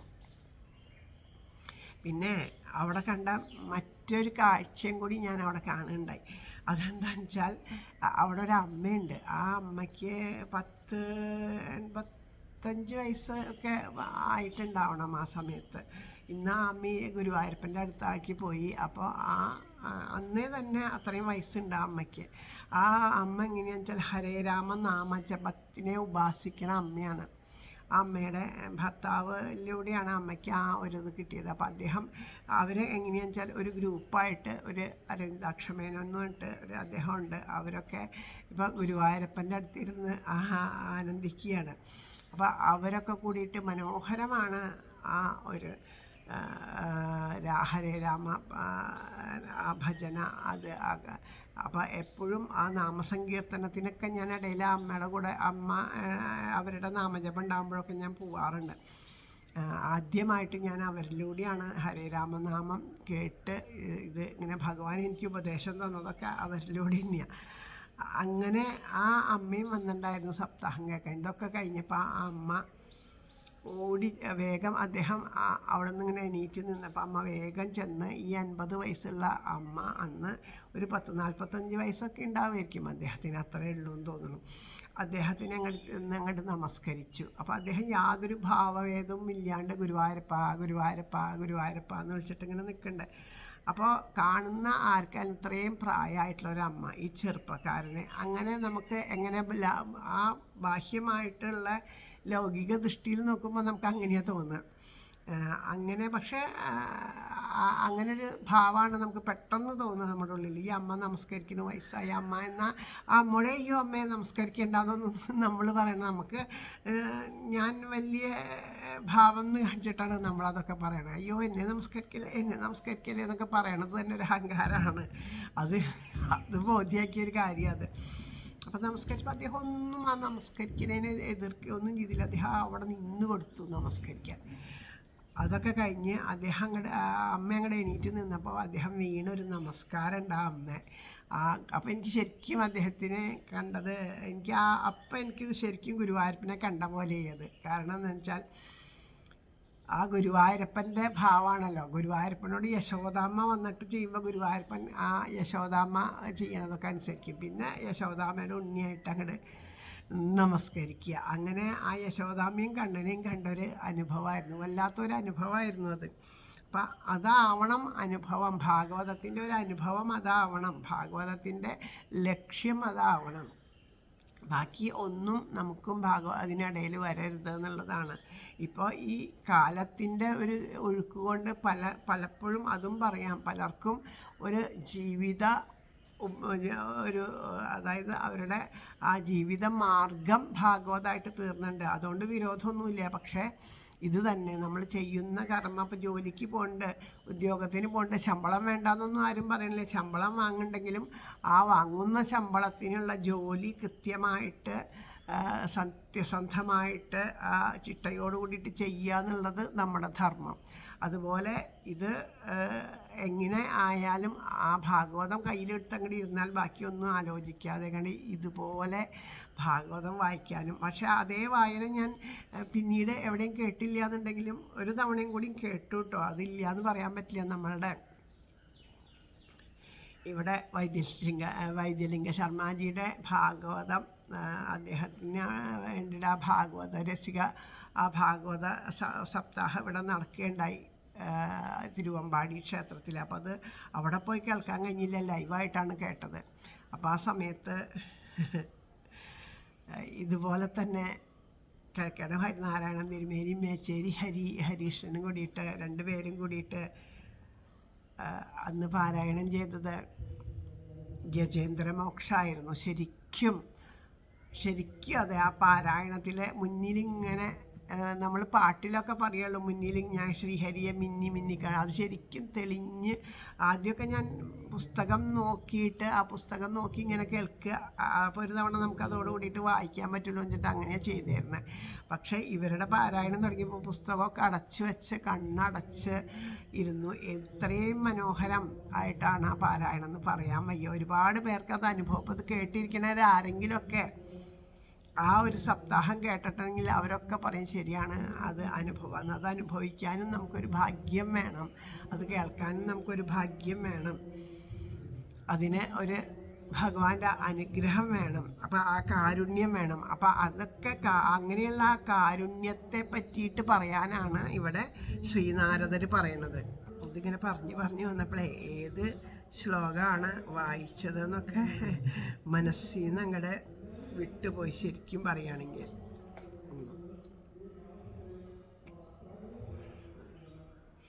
അടുത്ത ശ്ലോകം വായിക്കാം. തദോന്യഥാ കിഞ്ചന യദ്വിവക്ഷത പൃഥഗ്ദൃശാ സത്കൃതരൂപനാമഭി ന കുത്രചിത് ക്വാപി ച ദുഃഖിതാ മതിർലഭേത വാദാഹതനൗരിവാസ്പദം. ഈശങ്കലുൾക്കൺപതിയായികയാൽ ഇടയ്ക്ക് ആ രൂപനാമങ്ങളിൽ മുട്ടുമെങ്കിലും കാറ്റിൻ കരുത്താൽ കടവത്തടുക്കാനാവാത്ത തോണിക്കു സമാനമേ മനം. അപ്പോൾ പറയണു ഈശ്വരൻ്റെ ബഹുവിധ ലീലകളെയാണ് നമുക്കിത് അനുസ്മരിക്കേണ്ടത്. അപ്പം നമുക്ക് എന്താണെന്ന് വെച്ചിട്ടുണ്ടെങ്കിൽ അതിനൊക്കെ നമ്മളൊക്കെ ലൗകികമായിട്ടുള്ള സുഖഭോഗങ്ങളിൽ മുങ്ങിയിരിക്കണവരാണ്. അപ്പോൾ ആ സുഖഭോഗങ്ങൾ അനുഭവിക്കാൻ കൊതിച്ചുകൊണ്ടിരിക്കുന്നവരാണ്. അങ്ങനെ ഇരിക്കുന്ന നമ്മൾ എപ്പോഴെങ്കിലുമൊക്കെ ഇതുപോലെ വല്ല സപ്താഹവേദികളിലോ ക്ഷേത്രങ്ങളിലോ ഒക്കെ ചെന്നാൽ ഇടയ്ക്കൊക്കെ ഒരു സന്തോഷം ഇടയ്ക്കൊക്കെ ഒന്ന് അനുഭവിക്കാൻ പറ്റും എന്നുണ്ടെങ്കിലും അപ്പം തന്നെ അവിടെ നിന്ന് പുറത്തേക്ക് ഇങ്ങോട്ട് കിടക്കുമ്പോഴേക്കും അതൊക്കെ ഇല്ലാണ്ടാവുക ചെയ്യണേ. കാരണം എന്തുകൊണ്ടാണ് അങ്ങനെ ഇല്ലാണ്ടാവണേന്ന് വിചാരിച്ചിട്ടുണ്ടെങ്കിൽ നമ്മുടെയൊക്കെ മനസ്സ് അങ്ങനെ ചലിച്ച് വേറെ മറ്റില്ലേന് പോവുകയാണ്. എങ്ങനെയാണോ കാറ്റത്ത് പെട്ട തോണി പോലെ ഉലഞ്ഞുകൊണ്ടിരിക്കുകയാണ് നമ്മുടെ മനസ്സൊക്കെ. അപ്പോൾ അതുകൊണ്ട് അതിന് ഒരു സ്ഥിരതയില്ലാത്ത മനസ്സാണ്. അപ്പോൾ അതുകൊണ്ട് ഒരു മനസ്സിന് ഒരു വിശ്രാന്തി ലഭിക്കില്ല. അങ്ങനെയുള്ള ഒരു മനസ്സാണ് നമ്മളുടെയൊക്കെ. അപ്പോൾ ആ ഭഗവത് കഥയെ വിട്ടിട്ട് അന്യ കഥകളൊക്കെ കേൾക്കാൻ പോണതിൻ്റെ ദോഷമാണ് ഇപ്പോൾ പറയുന്നത്. അപ്പോൾ ഈശ്വരൻ്റെ കഥകൾ ഇങ്ങനെ സപ്താഹം നടക്കുന്നുണ്ട്. പക്ഷേ സപ്താഹം കേൾക്കാനൊന്നും ഇരിക്കാണ്ട് വേറെ ലൗകികമായ പല കാര്യങ്ങളിലേക്ക് പോവുകയാണെന്നുണ്ടെങ്കിൽ നമ്മുടെ മനസ്സ് വീണ്ടും വീണ്ടും ദുഷിക്കുകയുള്ളൂ. അപ്പോൾ ഒരു അല്പം കേൾക്കുമ്പോഴേക്കും നമുക്ക് അതിലേക്ക് ഒരു രതി വരുന്നുണ്ട്. പക്ഷേ നമ്മളത് വിട്ടിട്ട് മാറി മാറി പോവുകയാണ്. അപ്പോൾ ആ ഒരു സുഖം അനുഭവിക്കുന്ന ഒരു ജീവൻ അതേ സുഖത്തിലിരിക്കാൻ കൊതിച്ചുകൊണ്ട് ആ ഭാഗവതത്തിൽ ആ ഭഗവാന്റെ കഥകളിൽ ഭഗവാന്റെ നാമങ്ങളിൽ മുങ്ങിയിട്ട് അതിനെ അനുഭവിക്കാനായിട്ട് കൊതിച്ച് കുറേശ്ശെയായിട്ട് നമ്മൾ ആ ഈശ്വരനിലോട് കൂടുതൽ അടുക്കുകയാണ് ചെയ്യുക. അപ്പോൾ അതിനെ അല്ലാണ്ട് ആണെങ്കിൽ ഈ ലൗകികത്തിൽ പെട്ട് നശിച്ചു പോകും. അതുകൊണ്ടാണ് പറയേണ്ടത് ഈശ്വര കഥകളെയാണ് പറയേണ്ടത്. ഈശ്വര കഥകളെ പറഞ്ഞുകൊണ്ടേയിരിക്കണം. ബാക്കിയുള്ള കഥകൾ പറഞ്ഞിട്ട് കാര്യമില്ല. അപ്പോൾ നമ്മൾ ഇവിടെ തന്നെ ഈ കഥകളൊക്കെ പറയുമ്പോൾ ഈശ്വര കഥകൾ പറയുമ്പോൾ അതിന് ഉദാഹരണം പറയുന്ന കൂട്ടത്തിൽ ഇപ്പോൾ ലൗകികമായിട്ടുള്ള ഒരു കഥയാണ് പറഞ്ഞതെന്ന് വെച്ചാൽ നമ്മൾ ഒരു മണിക്കൂർ 60 മിനിറ്റ് കഥ പറയണു. അതിൽ 55 മിനിറ്റും ഈശ്വര കഥകളെ പറഞ്ഞിട്ട് 5 മിനിറ്റ് ഏതെങ്കിലും ലൗകിക വിഷയങ്ങളെ പറഞ്ഞു എന്നുണ്ടെങ്കിൽ നമുക്ക് ഓർമ്മ നിൽക്കുക ആ 5 മിനിറ്റ് ലൗകിക വിഷയങ്ങളെ പറഞ്ഞത്. അതിപ്പോൾ ആദ്യം 5 മിനിറ്റ് ലൗകിക വിഷയങ്ങളെയൊക്കെ പറഞ്ഞു എന്നിട്ട് കഥ പറയാൻ തുടങ്ങിയെന്ന് വിചാരിച്ചാൽ കൂടി ശരി നമ്മുടെ ഉള്ളിൽ കാരണം നമുക്ക് അതിനോടാണ് അനുബന്ധിച്ചിട്ടുള്ളത്, അതിനോടാണ് ചേർന്ന് നിൽക്കണേ. അപ്പോൾ അതേ ഓർമ്മ വരുള്ളൂ. അപ്പോൾ അതുകൊണ്ടാണ് അപ്പോൾ മറ്റുള്ള കഥകളുടെ ഇടയിൽ കൂടെ ഭഗവാന്റെ കാര്യങ്ങളൊക്കെ പറഞ്ഞു എന്നുള്ളട്ട് കാര്യമില്ല. ഭഗവാന്റെ മഹിമകളെ തന്നെ എപ്പോഴും പറഞ്ഞുകൊണ്ടിരിക്കുക. അതിൽ നിന്ന് മനസ്സിനെ വേർപെടുത്താൻ പറ്റാത്ത രീതിയിൽ ഈശ്വര മഹിമകളെ പറയുകയാണ് വേണ്ടത് എന്ന് ഇതിലൂടെ സൂചിപ്പിക്കുകയാണ് ശ്രീനാരദ മഹർഷി. ജുഗുപ്സിതം ധർമ്മകൃതേനുശാസദാ സ്വഭാവരക്തസ്യ മഹാന്മ്യതിക്രമ യഥാകൃതോ ധർമ്മ ഇതീതരസ്ഥിതോ ന മന്യതേ തസ്യ നിവാരണം ജന വിചക്ഷണോസ്യർഹതി വേദിതും വിഭോർ അനന്തഭാരസ്യ നിവർത്തിതത്സുഖം പ്രവർത്തമാനസ്യ ഗുണൈരനാത്മനസ്തതോ ഭവൻ ദർശയ ചേഷ്ടിതം വിഭോ. സംസക്തരോടങ്ങുരിയാടി കാമ്യകർമ്മവും സ്വധർമ്മത്തിലകപ്പെടുംപടി അക്കാരണത്താൽ ജനമോർത്തിടാതെ പോം അതല്ല നേരെന്ന മഹദ്വജോമൃതം കർമ്മങ്ങൾ കൈവിട്ടവനെന്നി മറ്റൊരാൾക്കനന്തപാരാനുഭവം വരാദൃഢം പ്രവർത്തമാനർക്കു ഗുണാസിതർക്കു നീ കേൾപ്പിക്കതാൻ വേണം അവൻ്റെ ചേഷ്ടിതം. പറയാണ്, ഈ ലൗകികമായിട്ടുള്ള കർമ്മങ്ങളുണ്ടല്ലോ, കാമ്യകർമ്മങ്ങൾ, അതിൽ തന്നെ എപ്പോഴും ആസക്തരായിട്ട് ഇരിക്കുന്നവരുണ്ടല്ലോ. അങ്ങനെ ആ ആസക്തരായിട്ട് ഇരിക്കുന്നത് കൊണ്ട് അവർക്ക് ഒരിക്കലും മനസ്സമാധാനം ഉണ്ടാവില്ല. സംസാര ക്ലേശത്തിൽ നിന്ന് വിട്ടുപോകാനായിട്ട് അവർക്ക് സാധിക്കില്ല. അപ്പം അതിനെന്ത് വേണം? ധനം കൊണ്ടോ ദാനം കൊണ്ടോ ഒന്നും അത് സാധിക്കില്ല. അപ്പം അതുകൊണ്ട് എന്താ ചെയ്യേണ്ടത്? അവർക്ക് അവർ പറയും, ഇതൊക്കെ ഓരോന്ന് വന്നു ചേരുമ്പോഴും അതിനെ പറ്റിയിട്ടൊക്കെ പറയുമ്പോൾ അതൊക്കെ എൻ്റെ വിധിയാണ്, അങ്ങനെയാണ് എന്നുള്ള കാര്യങ്ങളൊക്കെ പറയും. അപ്പം അതുകൊണ്ട് അങ്ങനെ അവരോട് പറഞ്ഞ് മനസ്സിലാക്കുക വെച്ചാൽ അത് സാധിക്കില്ല. അപ്പം അതുകൊണ്ട് എന്താ ചെയ്യേണ്ടത്? അതുകൊണ്ട് ചെയ്യേണ്ട കാര്യം ഇതിൽ നിന്ന് അവരുടെയൊക്കെ മനസ്സിനെ അവിടെ നിന്നെല്ലാം തിരിച്ചു കൊണ്ടുവന്ന് ഈശ്വരങ്കിലേക്ക് ആക്കുകയാണ് വേണ്ടത്. അപ്പോൾ ദേശം കൊണ്ടും കാലം കൊണ്ടും പരിച്ഛേദമില്ലാണ്ട് ഒരുപോലെ വ്യാപിച്ചിട്ട് നിൽക്കുന്ന, സർവത്തിനും അന്തര്യാമിയായിട്ട് നിൽക്കുന്ന, സർവപ്രപഞ്ചത്തിനും ആധാരഭൂതനായിട്ടുള്ള, മഹാകാരുണ്യവാനായിട്ടുള്ള, പരമപ്രേമസ്വരൂപനായിട്ടുള്ള ആ ഭഗവാന്റെ അവതാര ലീലാവിലാസങ്ങളെ വർണ്ണിച്ചുകൊണ്ടേയിരിക്കൂ. അത് വർണ്ണിച്ചുകൊണ്ടേ ഇരുന്നാൽ മാത്രമേ പരമേശ്വരനിലെ പരമമായ പ്രേമം ഉണ്ടാവുള്ളൂ. ആ പ്രേമത്തിലൂടെ മാത്രമേ അവർക്ക് ആത്മജ്ഞാനം ഉണ്ടാവുള്ളൂ. അപ്പോൾ ആ ആത്മജ്ഞാനം ഉണ്ടാവുമ്പോൾ അവരുടെ അറിവില്ലായ്മയെ ഇല്ലാണ്ടാവും. അപ്പോഴാണ് അവർക്ക് ഇതുവരെ അജ്ഞാനത്തിൽ മുങ്ങിയിട്ട് ഇതൊന്നും അവർക്ക് ബോധിക്കുന്നില്ല. അത് ബോധിക്കണമെങ്കിൽ ഈ ഒരു ഭക്തി, പ്രേമഭക്തി കൊണ്ട് മാത്രമേ പറ്റുള്ളൂ. അപ്പോൾ ഭക്തിഭാവം നിറയ്ക്കുകയാണ് വേണ്ടത് അവരുടെ ഉള്ളിൽ. ആ ഭക്തി നിറയുമ്പോഴാണ് ഈശ്വരനെ അറിയേണ്ടതുപോലെ അറിയുമ്പോൾ അവർക്ക് വിവേകം ഉദിക്കും, ബുദ്ധി വേണ്ടതുപോലെ പ്രവർത്തിക്കും. അപ്പോൾ അവർ ഈശ്വരൻ്റെ മഹത്വത്തെ തിരിച്ചറിയും.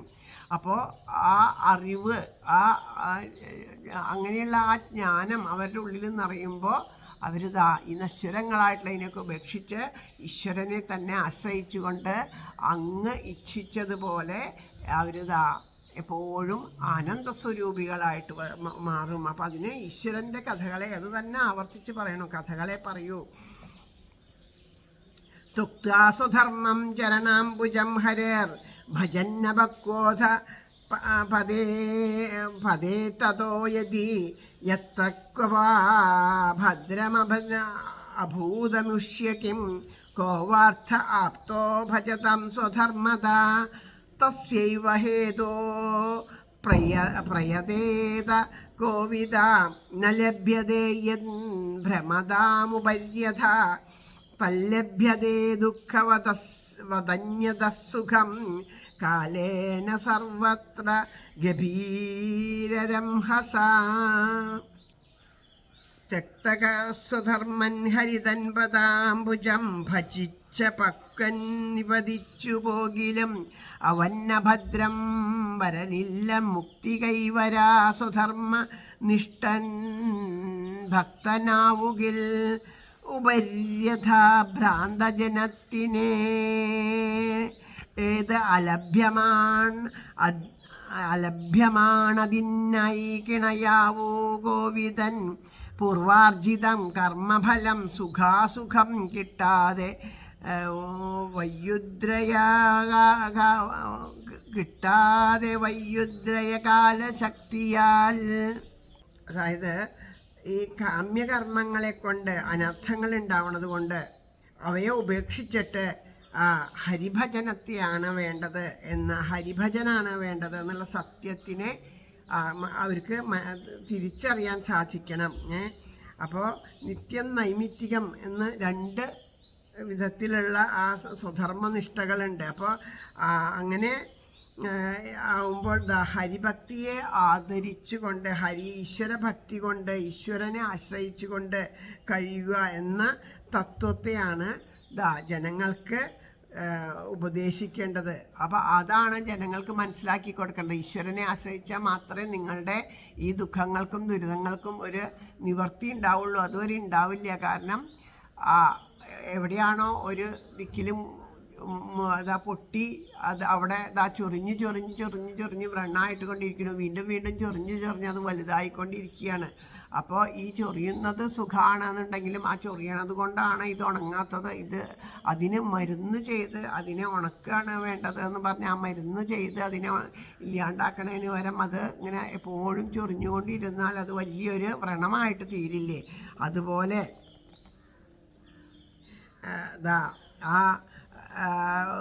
ഈ ഒരു ലൗകികമായിട്ടുള്ള ആസക്തിയിൽ വീണ്ടും മുങ്ങിക്കഴിഞ്ഞാൽ അത് ദുഃഖത്തിനും ദുരിതത്തിനും കാരണമാവുകയേ ചെയ്യുള്ളൂ. അപ്പോൾ അതുകൊണ്ട് ആ ഹരിഭക്തി ഉണ്ടായാൽ മാത്രമേ സംസാര മുക്തി ഉണ്ടാവുള്ളൂ എന്നുള്ളത് ജനങ്ങൾക്ക് മനസ്സിലാവാൻ വേണ്ടിയിട്ട് എന്ത് വേണം?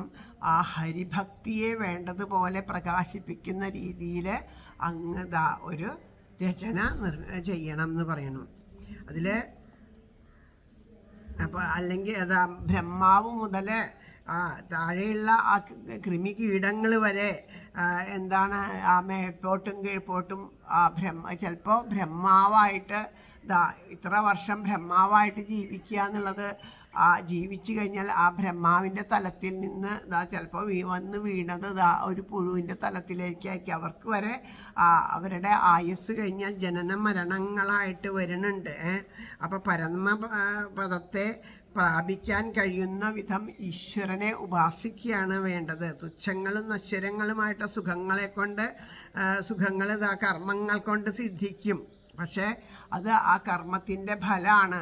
നമ്മൾ ജോലി ചെയ്ത് പൈസയൊക്കെ ഉണ്ടാക്കി കഴിഞ്ഞാൽ ആ പൈസ കൊണ്ട് നമ്മൾ എവിടെയെങ്കിലുമൊക്കെ പോയി താമസിച്ച് കഴിഞ്ഞാൽ നമ്മുടെ കയ്യിലെ പൈസ കഴിഞ്ഞാൽ അവർ തിരിച്ച് പറഞ്ഞേക്കും. പിന്നെ നമുക്ക് ആദ്യം ജോലി എടുത്ത് പൈസ ഉണ്ടാക്കിയാൽ മാത്രമേ അത് വീണ്ടും അങ്ങനെ പോകാൻ പറ്റുള്ളൂ. പക്ഷേ അത് നിരന്തരം ഈ ഒരു ഇതിൽ കിടന്ന് വട്ടം കറങ്ങി ബുദ്ധിമുട്ടേണ്ടി വരുന്ന പോലെയാണ് ഓരോ ജീവൻ്റെയും ഗതി എന്ന് പറയുക. അപ്പോൾ പ്രയത്നം കൂടാതെ തന്നെ ദുഃഖം ഉണ്ടാവുന്നുണ്ടല്ലേ? നമുക്ക് ദുഃഖം ഉണ്ടാവാൻ വേണ്ടിയിട്ട് നമുക്ക് നാളെ എനിക്ക് ദുഃഖം ഉണ്ടായാൽ മതി, എത്ര കാലമായി ഞാൻ സുഖമായിട്ട് ജീവിക്കുന്നു, ഇനി എനിക്ക് ദുഃഖം ഉണ്ടാവാൻ വേണ്ടിയിട്ട് ഞാൻ എന്തെങ്കിലും ചെയ്യാം എന്നങ്ങനെ ആരെങ്കിലും വിചാരിക്കാറുണ്ടോ? ആരും വിചാരിക്കാറില്ല. സുഖാവണം എന്ന് തന്നെയാണ് ഓരോരുത്തരുടെയും വിചാരം. പക്ഷേ എന്നിട്ടും നമുക്ക് ദുഃഖം വന്ന് ചേരുകയാണ് ചെയ്യണത്. അപ്പോൾ ആ ദുഃഖം അതെന്തുകൊണ്ടാണ്?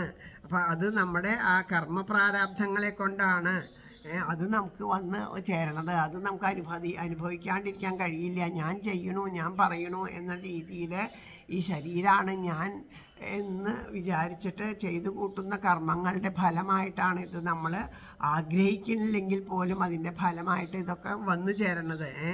അപ്പോൾ പ്രയത്നിക്കാണ്ട് തന്നെ ഇതൊക്കെ വരികയാണ് എന്ന് പറയണു. അപ്പോൾ അങ്ങനെയുള്ള ഈ ഫലങ്ങളെ അനുഭവിക്കാനാണ് ഈ ശരീരം.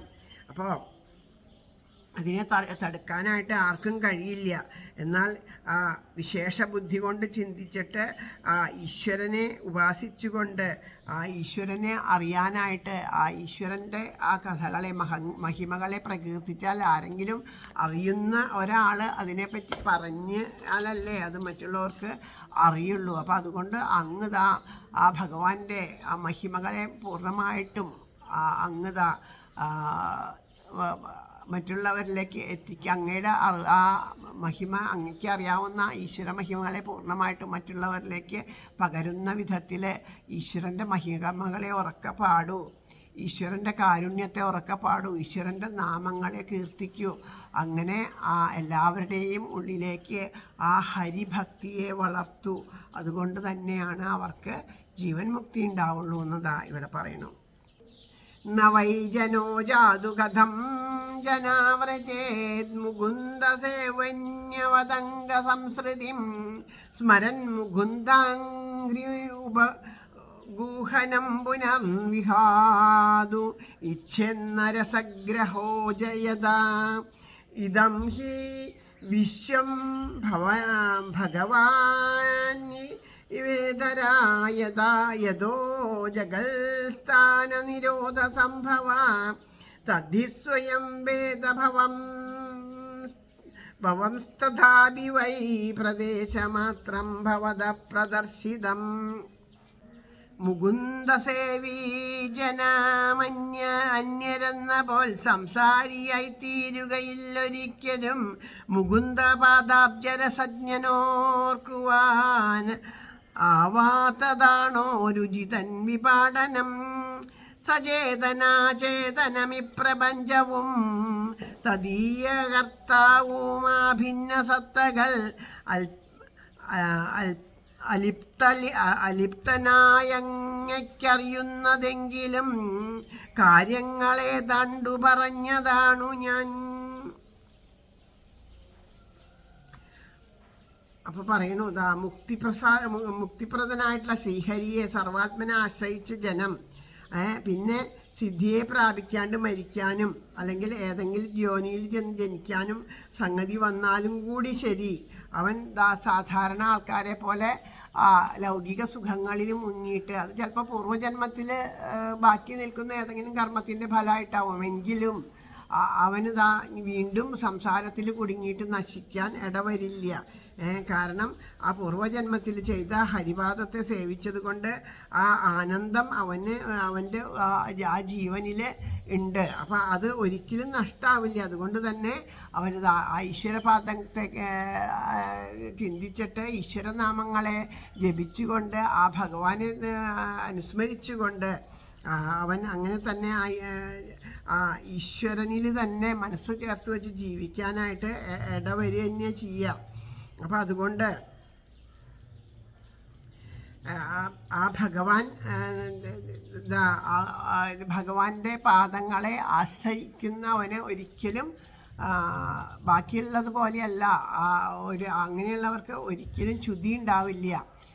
നമുക്ക് ചിലപ്പോൾ പറയൂലേ, അവരൊക്കെ ഈശ്വരനാമം ജപിച്ചുകൊണ്ട് ഈശ്വരൻ്റെ കഥകളൊക്കെ കേട്ടുകൊണ്ടിരുന്നിട്ട് ഇപ്പോൾ എന്താ ഉണ്ടായി, അവർക്ക് അങ്ങനെ വന്നില്ലേ, ചിലർക്ക് രോഗം വന്നിട്ട് ദുരിതങ്ങൾ വന്നിട്ട് അങ്ങനെയൊക്കെ നമ്മൾ തന്നെ ഈ അടുത്ത കാലത്ത് കണ്ടുല്ലേ. ഒരു അമ്മയുടെ കഥ ഞാൻ പണ്ട് പറയുണ്ടായില്ലേ, ഗുരുവായൂർ വെച്ചിട്ട് ഉള്ള അമ്മ അസുഖം വന്നിട്ട് ആ ഭഗവാനിൽ എൻ്റെ അടുത്തേക്ക് പോയത്. പക്ഷേ എത്രയോ ദുഃഖങ്ങളും ദുരിതങ്ങളും വേദനകളൊക്കെ അനുഭവിച്ചിട്ട് ആ ശരീരം വെടിഞ്ഞു എന്നുണ്ടെങ്കിലും ഇനിയും ആ ജീവന് മറ്റൊരു യോനിയിലൂടെ എത്തിയിട്ട് ഇനിയും ജനിക്കേണ്ടതായിട്ടുള്ളൊരവസ്ഥ വന്നു എന്ന് വിചാരിച്ചാൽ തീർച്ചയായിട്ടും ആ അവസ്ഥയിൽ ഈശ്വരനെ മാത്രമേ ചിന്തിക്കുള്ളൂ, ബാക്കിയുള്ളതിലൊന്നിലും ആ മനസ്സ് പോവില്ല. അങ്ങനെയൊക്കെയാണ് ചില മഹാത്മാക്കളായിട്ട് ചില കുട്ടികളൊക്കെ ഇല്ലേ, ജനിച്ച് ഉടനെ കുറച്ച് കഴിയുമ്പോഴേക്കും ഈശ്വരൻ്റെ നാമം ജപിക്കുന്നു. ഈശ്വരനിൽ അവരുടെ ആ ഒരു വൈഭവത്തെ നമുക്ക് പ്രകടമായിട്ട് കാണാറുണ്ട്. ഈശ്വര കഥകൾ പറയും കൊച്ചുകുട്ടികൾ, ഈശ്വര കഥകൾ പറയണ കൊച്ചുകുട്ടികൾ, ഈശ്വരനെ പറ്റി പറയണ കുട്ടികളെയൊക്കെ കാണാം. അപ്പോൾ അത് സ്വതസിദ്ധമായിട്ട് അവരുടെ ഉള്ളിൽ നിന്ന് വരുന്നത് എന്താ, പൂർവ്വജന്മത്തിലുള്ള ആ വാസന അവരുടെ ഉള്ളിലുള്ളത് കൊണ്ടാണ് അതങ്ങനെ വരുന്നത്. അപ്പം അവരെ ഒരിക്കലും ച്യുതി ഉണ്ടാവില്ല, ഈശ്വരനെ ആശ്രയിച്ചാൽ ഒരിക്കലും ച്യുതി ഉണ്ടാവില്ല. ഇപ്പോൾ ഈ ജന്മം ഇങ്ങനെയായി എന്നുണ്ടെങ്കിലും ഇനിയൊരു ജന്മം ഉണ്ടെങ്കിൽ അവന് അത് ഒരിക്കലും ച്യുതി ഉണ്ടാവില്ല. ഇത് നമ്മൾ ചെയ്ത കർമ്മങ്ങളുടെ ഫലങ്ങളെയാണ് ഈ ശരീരത്തിൽ ഇരുന്നു കൊണ്ട് അനുഭവിക്കുന്നത്. ഭഗവാന്റെ ലീലകളെ പ്രധാനമായി വർണ്ണിക്കാൻ ഉപദേശിച്ചിട്ട് ഭഗവാൻ ആരാണ്, ഭഗവാന്റെ ലീലകൾ എന്താണ്, ഭഗവാൻ എന്തിനു വേണ്ടിയിട്ടാണ് ഇങ്ങനെ ലീലകൾ ആടിയത് എന്നെല്ലാം വർണ്ണിച്ചതിന് ശേഷം ഈ കാണുന്നതെല്ലാം ഭഗവാൻ തന്നെയാണ്, ഭഗവാനിൽ നിന്ന് വേറിട്ടിട്ടൊന്നുമില്ല, നമ്മുടെ ഉള്ളിലും ആത്മാവായിട്ടിരിക്കുന്ന ഈശ്വരൻ തന്നെയാണ്, ജീവാത്മാവും പരമാത്മാവും ഒന്ന് തന്നെയാണ്. ഈ ശരീരം വെറും കർമ്മം ചെയ്യാൻ വേണ്ടിയിട്ട്, കർമ്മത്തിനെ അനുഭവിക്കാൻ വേണ്ടിയിട്ട്, നമ്മുടെ പൂർവ്വജന്മത്തിലെ കർമ്മങ്ങളെ അനുഭവിക്കാൻ വേണ്ടിയിട്ടുള്ള വെറും ഒരു അതിനു വേണ്ടിയിട്ടുള്ള ഒരു തലം മാത്രമാണ് എന്നെല്ലാം മനസ്സിലാക്കിയിട്ട് ഈശ്വരനിൽ നിന്ന് വേറിട്ടിട്ട് വേറെ ഒന്നുമില്ല എന്നുള്ള അതൊക്കെ മനസ്സിലാക്കുക, അതിനെ ആ സത്യത്തിനെ പ്രകാശിപ്പിക്കുന്ന രീതിയിൽ ഈശ്വര മഹിമകളെ തന്നെയാണ് പറയേണ്ടത് എന്ന് പറയുകയാണ്. അപ്പോൾ ഇതൊക്കെ എല്ലാവരും എല്ലാം ഈശ്വരൻ്റെ അവതാരങ്ങൾ തന്നെയാണ്. അങ്ങയ്ക്ക് ഇപ്പം ഞാൻ വേറെ കാര്യങ്ങൾ അങ്ങയ്ക്ക് അറിയാത്തതായിട്ടൊന്നുമില്ല. അങ്ങയ്ക്ക് ഞാനിപ്പോൾ ഇതിന് വേണ്ടിയിട്ട് വേറെ ഒന്നും പറഞ്ഞു തരാനൊന്നുമില്ല. ജന്മാദികളില്ലാത്ത ആ ഈശ്വരനെ പറ്റിയിട്ട് എന്താ ഞാൻ അങ്ങേക്ക് പറഞ്ഞു തരണ്ടേ? ഒന്നും പറഞ്ഞു തരാനില്ല. പരമപുരുഷനായിട്ടുള്ള ആ ശ്രീകൃഷ്ണ പരമാത്മാവിൻ്റെ അംശമാണ് അങ്ങും ഞാനും ഒക്കെ ആ ഭഗവാന്റെ അംശം തന്നെയാണ്. അപ്പോൾ അങ്ങനെയുള്ള ആ ഹരിയുടെ ആ മഹത്വത്തെ വേണ്ടതുപോലെ നിരൂപണം ചെയ്താലെന്ന് പറയാണ്.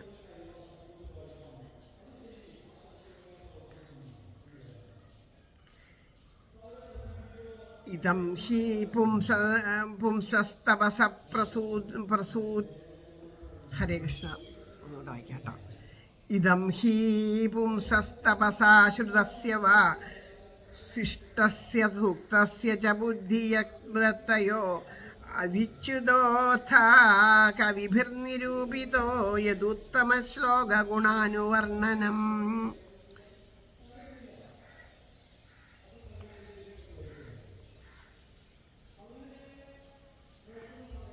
മനുഷ്യർ വേദാധ്യയനം ശ്രുതിസ്മൃതി പ്രസിദ്ധ കർമ്മങ്ങൾ തപസ്സുദാനവും ചെയ്തുത്തമ ശ്ലോക ഗുണാനുവർണ്ണനം സാധിപ്പിതെന്നല്ലി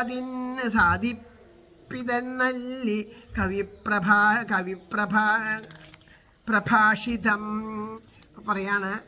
ആ അങ്ങയുടെ തപസ് മുതലായ സകലവും അങ്ങയുടെ ആ പ്രയത്നങ്ങളുണ്ടല്ലോ, തപസ് ഇതെല്ലാം സഫലമായി ഭവിക്കും. എങ്ങനെ?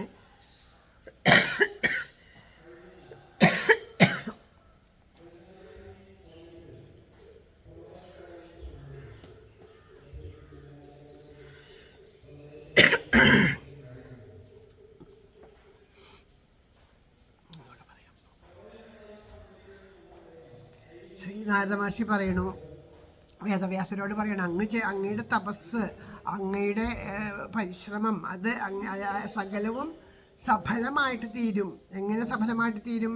പരമപുരുഷനായിട്ടുള്ള ആ ഭഗവാന്റെ മഹിമകളെ വേണ്ടതുപോലെ വർണ്ണിക്കുക. അത് ചെയ്തു കഴിഞ്ഞാൽ അതൊക്കെ സഫലമായിട്ട് തീരും.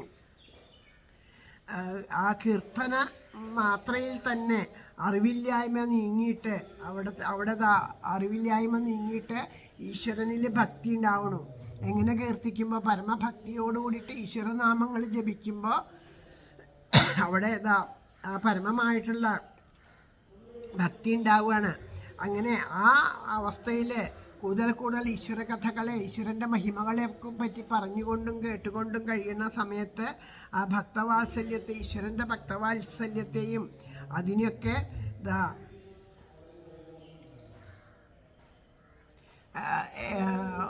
കൂടുതൽ തെളിഞ്ഞു ഉള്ളിലേക്ക് വരും. ഇത് ധാരാളം കവികൾ ഇതിനെയൊക്കെ പറ്റിയിട്ട് അനുഭവിച്ചിട്ട് വാഴ്ത്തി പറഞ്ഞിട്ടൊക്കെ ഉണ്ട്. അതാണ് ഈശ്വര മഹിമകൾ എന്ന് പറയണു. അഹം പുരാതീത ഭവേ ഭവം മുനേ ദാസ്യാസ്തു കസ്യഞ്ജന വേദവാദിനം നിരൂപിതോ ബാലക ഏവ യോഗിനം ശുശ്രൂഷണേ പ്രാവൃഷി നിർവിവിക്ഷതം തേ മയ്യ വേദാഖില ജാബലേർഭഗേ ദാന്തേ ധൃതക്രീഡനഗേനുവർത്തിനി ചക്രുകൃപം യദ്യപി തുല്യദർശന ശുശ്രൂഷമാണേ മുനയോൽപഭാഷിണി ഉച്ഛിഷ്ടലേപാനുമോദിതാദ്വിജൈ സഗന്സ്മ ഭുഞ്ചേത തദപാസ്തകിൽബിഷ ഏവം പ്രവൃത്യസ്യ വിശുദ്ധചേതസാ തദ്ധർമ്മ ഏവാത്മരുചി പ്രജായതേ. തത്രാനഹം കൃഷ്ണകഥാ പ്രഗായത അനുഗ്രഹേണ ശൃണുവം മനോഹര താശ്രദ്ധയാ മേനുവതം വിജൃണ്ണത പ്രിയശ്രവസ്യംഗമമാ ഭവദ്രുചി.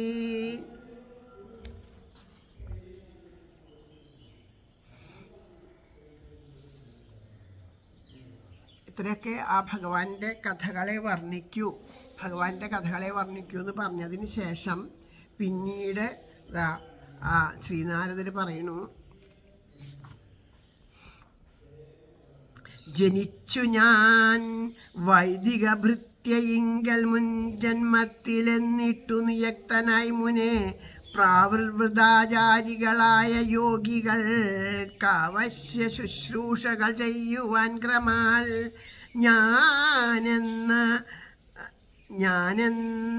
വേദാഖില ചാപലൻ മഹാശാന്തൻ കളിക്കോപ്പിൽ മയങ്ങിടാത്തവൻ കൃപാമൃതം തൂകി നുകർന്നിതെന്നില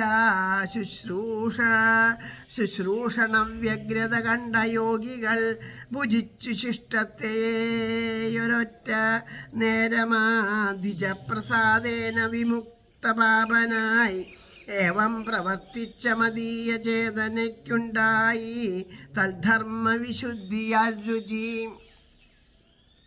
മനോജ്ഞമാം കൃഷ്ണകഥാമൃതം ശവിച്ചനുഗ്രഹത്താലവിടെ ദിനേ ദിനേ വസിക്കയോരോ പദവും നനയ്ക്കയാൽ പ്രിയശ്രവസിംഗലുറച്ചുമേ രുചി.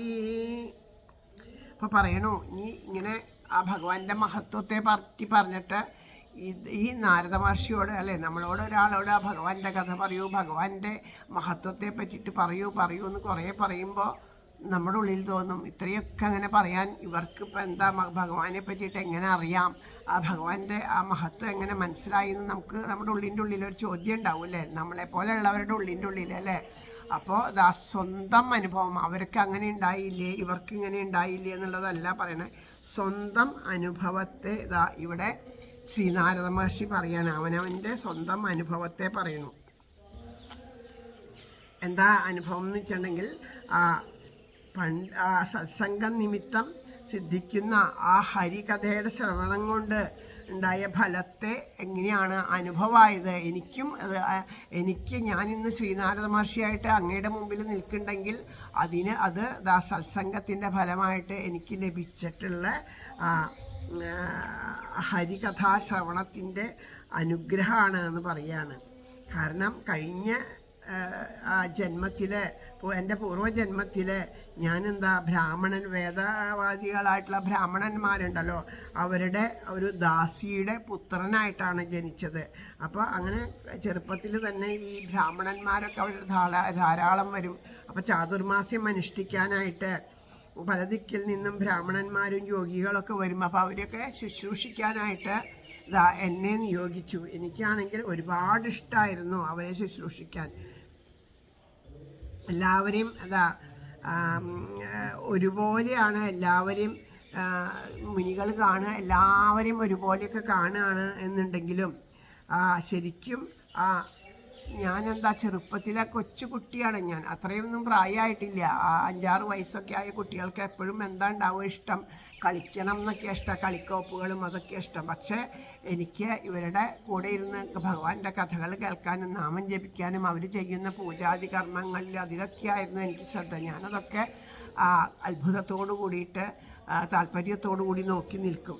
അപ്പോൾ യാതൊരു ചാബല്യവും ഇല്ലാത്ത ബാലചാബല്യമൊന്നും ഇല്ലാണ്ട് അവരുടെ ആവശ്യങ്ങൾക്കൊക്കെ അനുസരിച്ചുകൊണ്ട് എന്തൊക്കെയാണ് വേണ്ടതെന്നൊക്കെ എപ്പോഴും അന്വേഷിച്ചുകൊണ്ട് അവർക്ക് വേണ്ടിയിട്ട് ഓരോന്ന് ചെയ്യും. അധികം ആരോടും ഒന്നും സംസാരിക്കില്ല, അവർ ചോദിച്ചതിന് മാത്രം മറുപടി പറയും.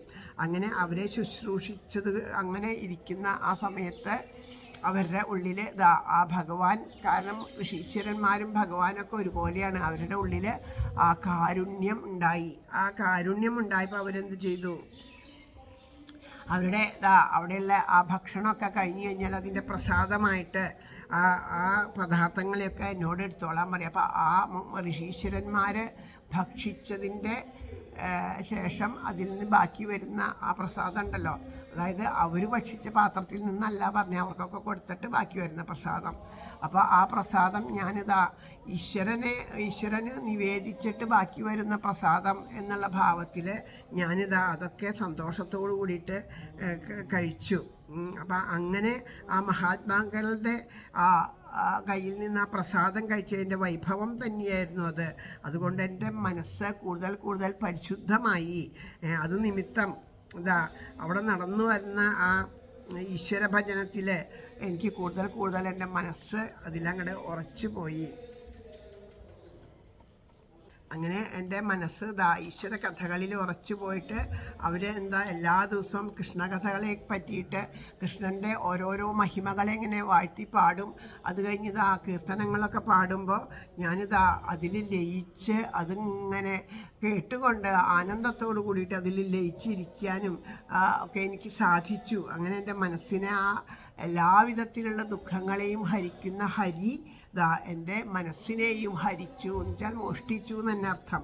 അങ്ങനെ ആ കഥകളെ കൊണ്ട് എൻ്റെ മനസ്സിനെ മോഷ്ടിച്ചു. അങ്ങനെ ആ ഹരി മാത്രം മതി, വേറെ ഒന്നിലും എൻ്റെ മനസ്സ് പോവാണ്ട് ആ ഭഗവാനിൽ മാത്രം എൻ്റെ മനസ്സ് ഉറച്ചു എന്ന് പറയണു.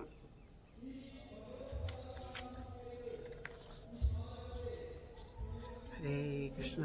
അപ്പോൾ ഇന്ന് ഇപ്പോൾ ഈ ഒരു ശ്ലോകം 26ാമത്തെ ശ്ലോകം വരെ വായിച്ചു. ഇനിയിപ്പോൾ 40 ശ്ലോകം വരെയാണ് ഇതുള്ളത്. അപ്പോൾ അതുകൊണ്ട് ഇന്നത്തെ ഒരു ഭാഗം ഇവിടെ ഇപ്പോൾ സമർപ്പിക്കുകയാണ്.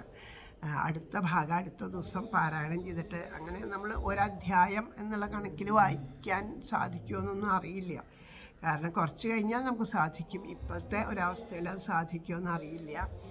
ഞാൻ പറഞ്ഞല്ലോ, ശാരീരികമായിട്ടുള്ള ചെറിയ ബുദ്ധിമുട്ടുകളും അതുകൊണ്ട് ഇന്ന് വായന തുടങ്ങാനൊക്കെ ഒത്തിരി ബുദ്ധിമുട്ടായി. അപ്പോൾ അതുകൊണ്ടും പിന്നെ മാത്രമല്ല വൃന്ദാവന യാത്ര നാളെ വൃന്ദാവനത്തിലേക്ക് പുറപ്പെടുകയാണ്. അപ്പോൾ അതൊക്കെ കൊണ്ട് ഇനിയിപ്പോൾ എങ്ങനെയാണെന്ന് അറിയില്ല. ചിലപ്പോൾ വൃന്ദാവന യാത്രയുടെ ഇടയിൽ സത്സംഗത്തിന് ഞാൻ ആദ്യം പറഞ്ഞല്ലോ പാരായണം ചെയ്ത് വയ്ക്കണം എന്നൊക്കെയാണ് തീരുമാനിച്ചത്. പക്ഷേ നമ്മളുടെ ഇച്ഛയല്ല, ഈശ്വരേച്ഛ പോലെ വരട്ടെ.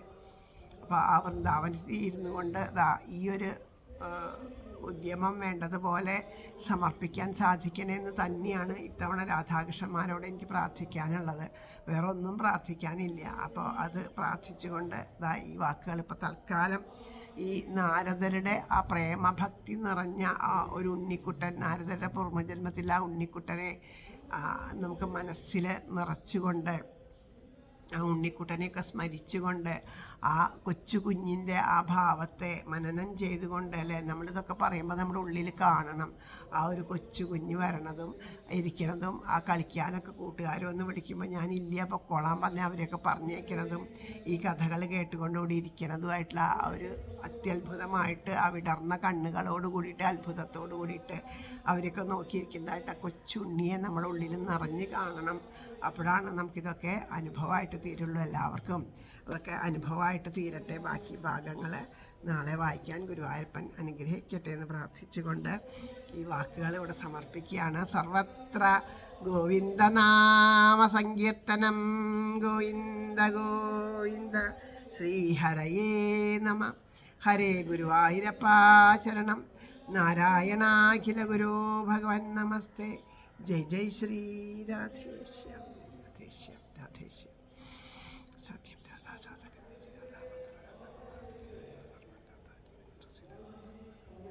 വാചികം ശേഷം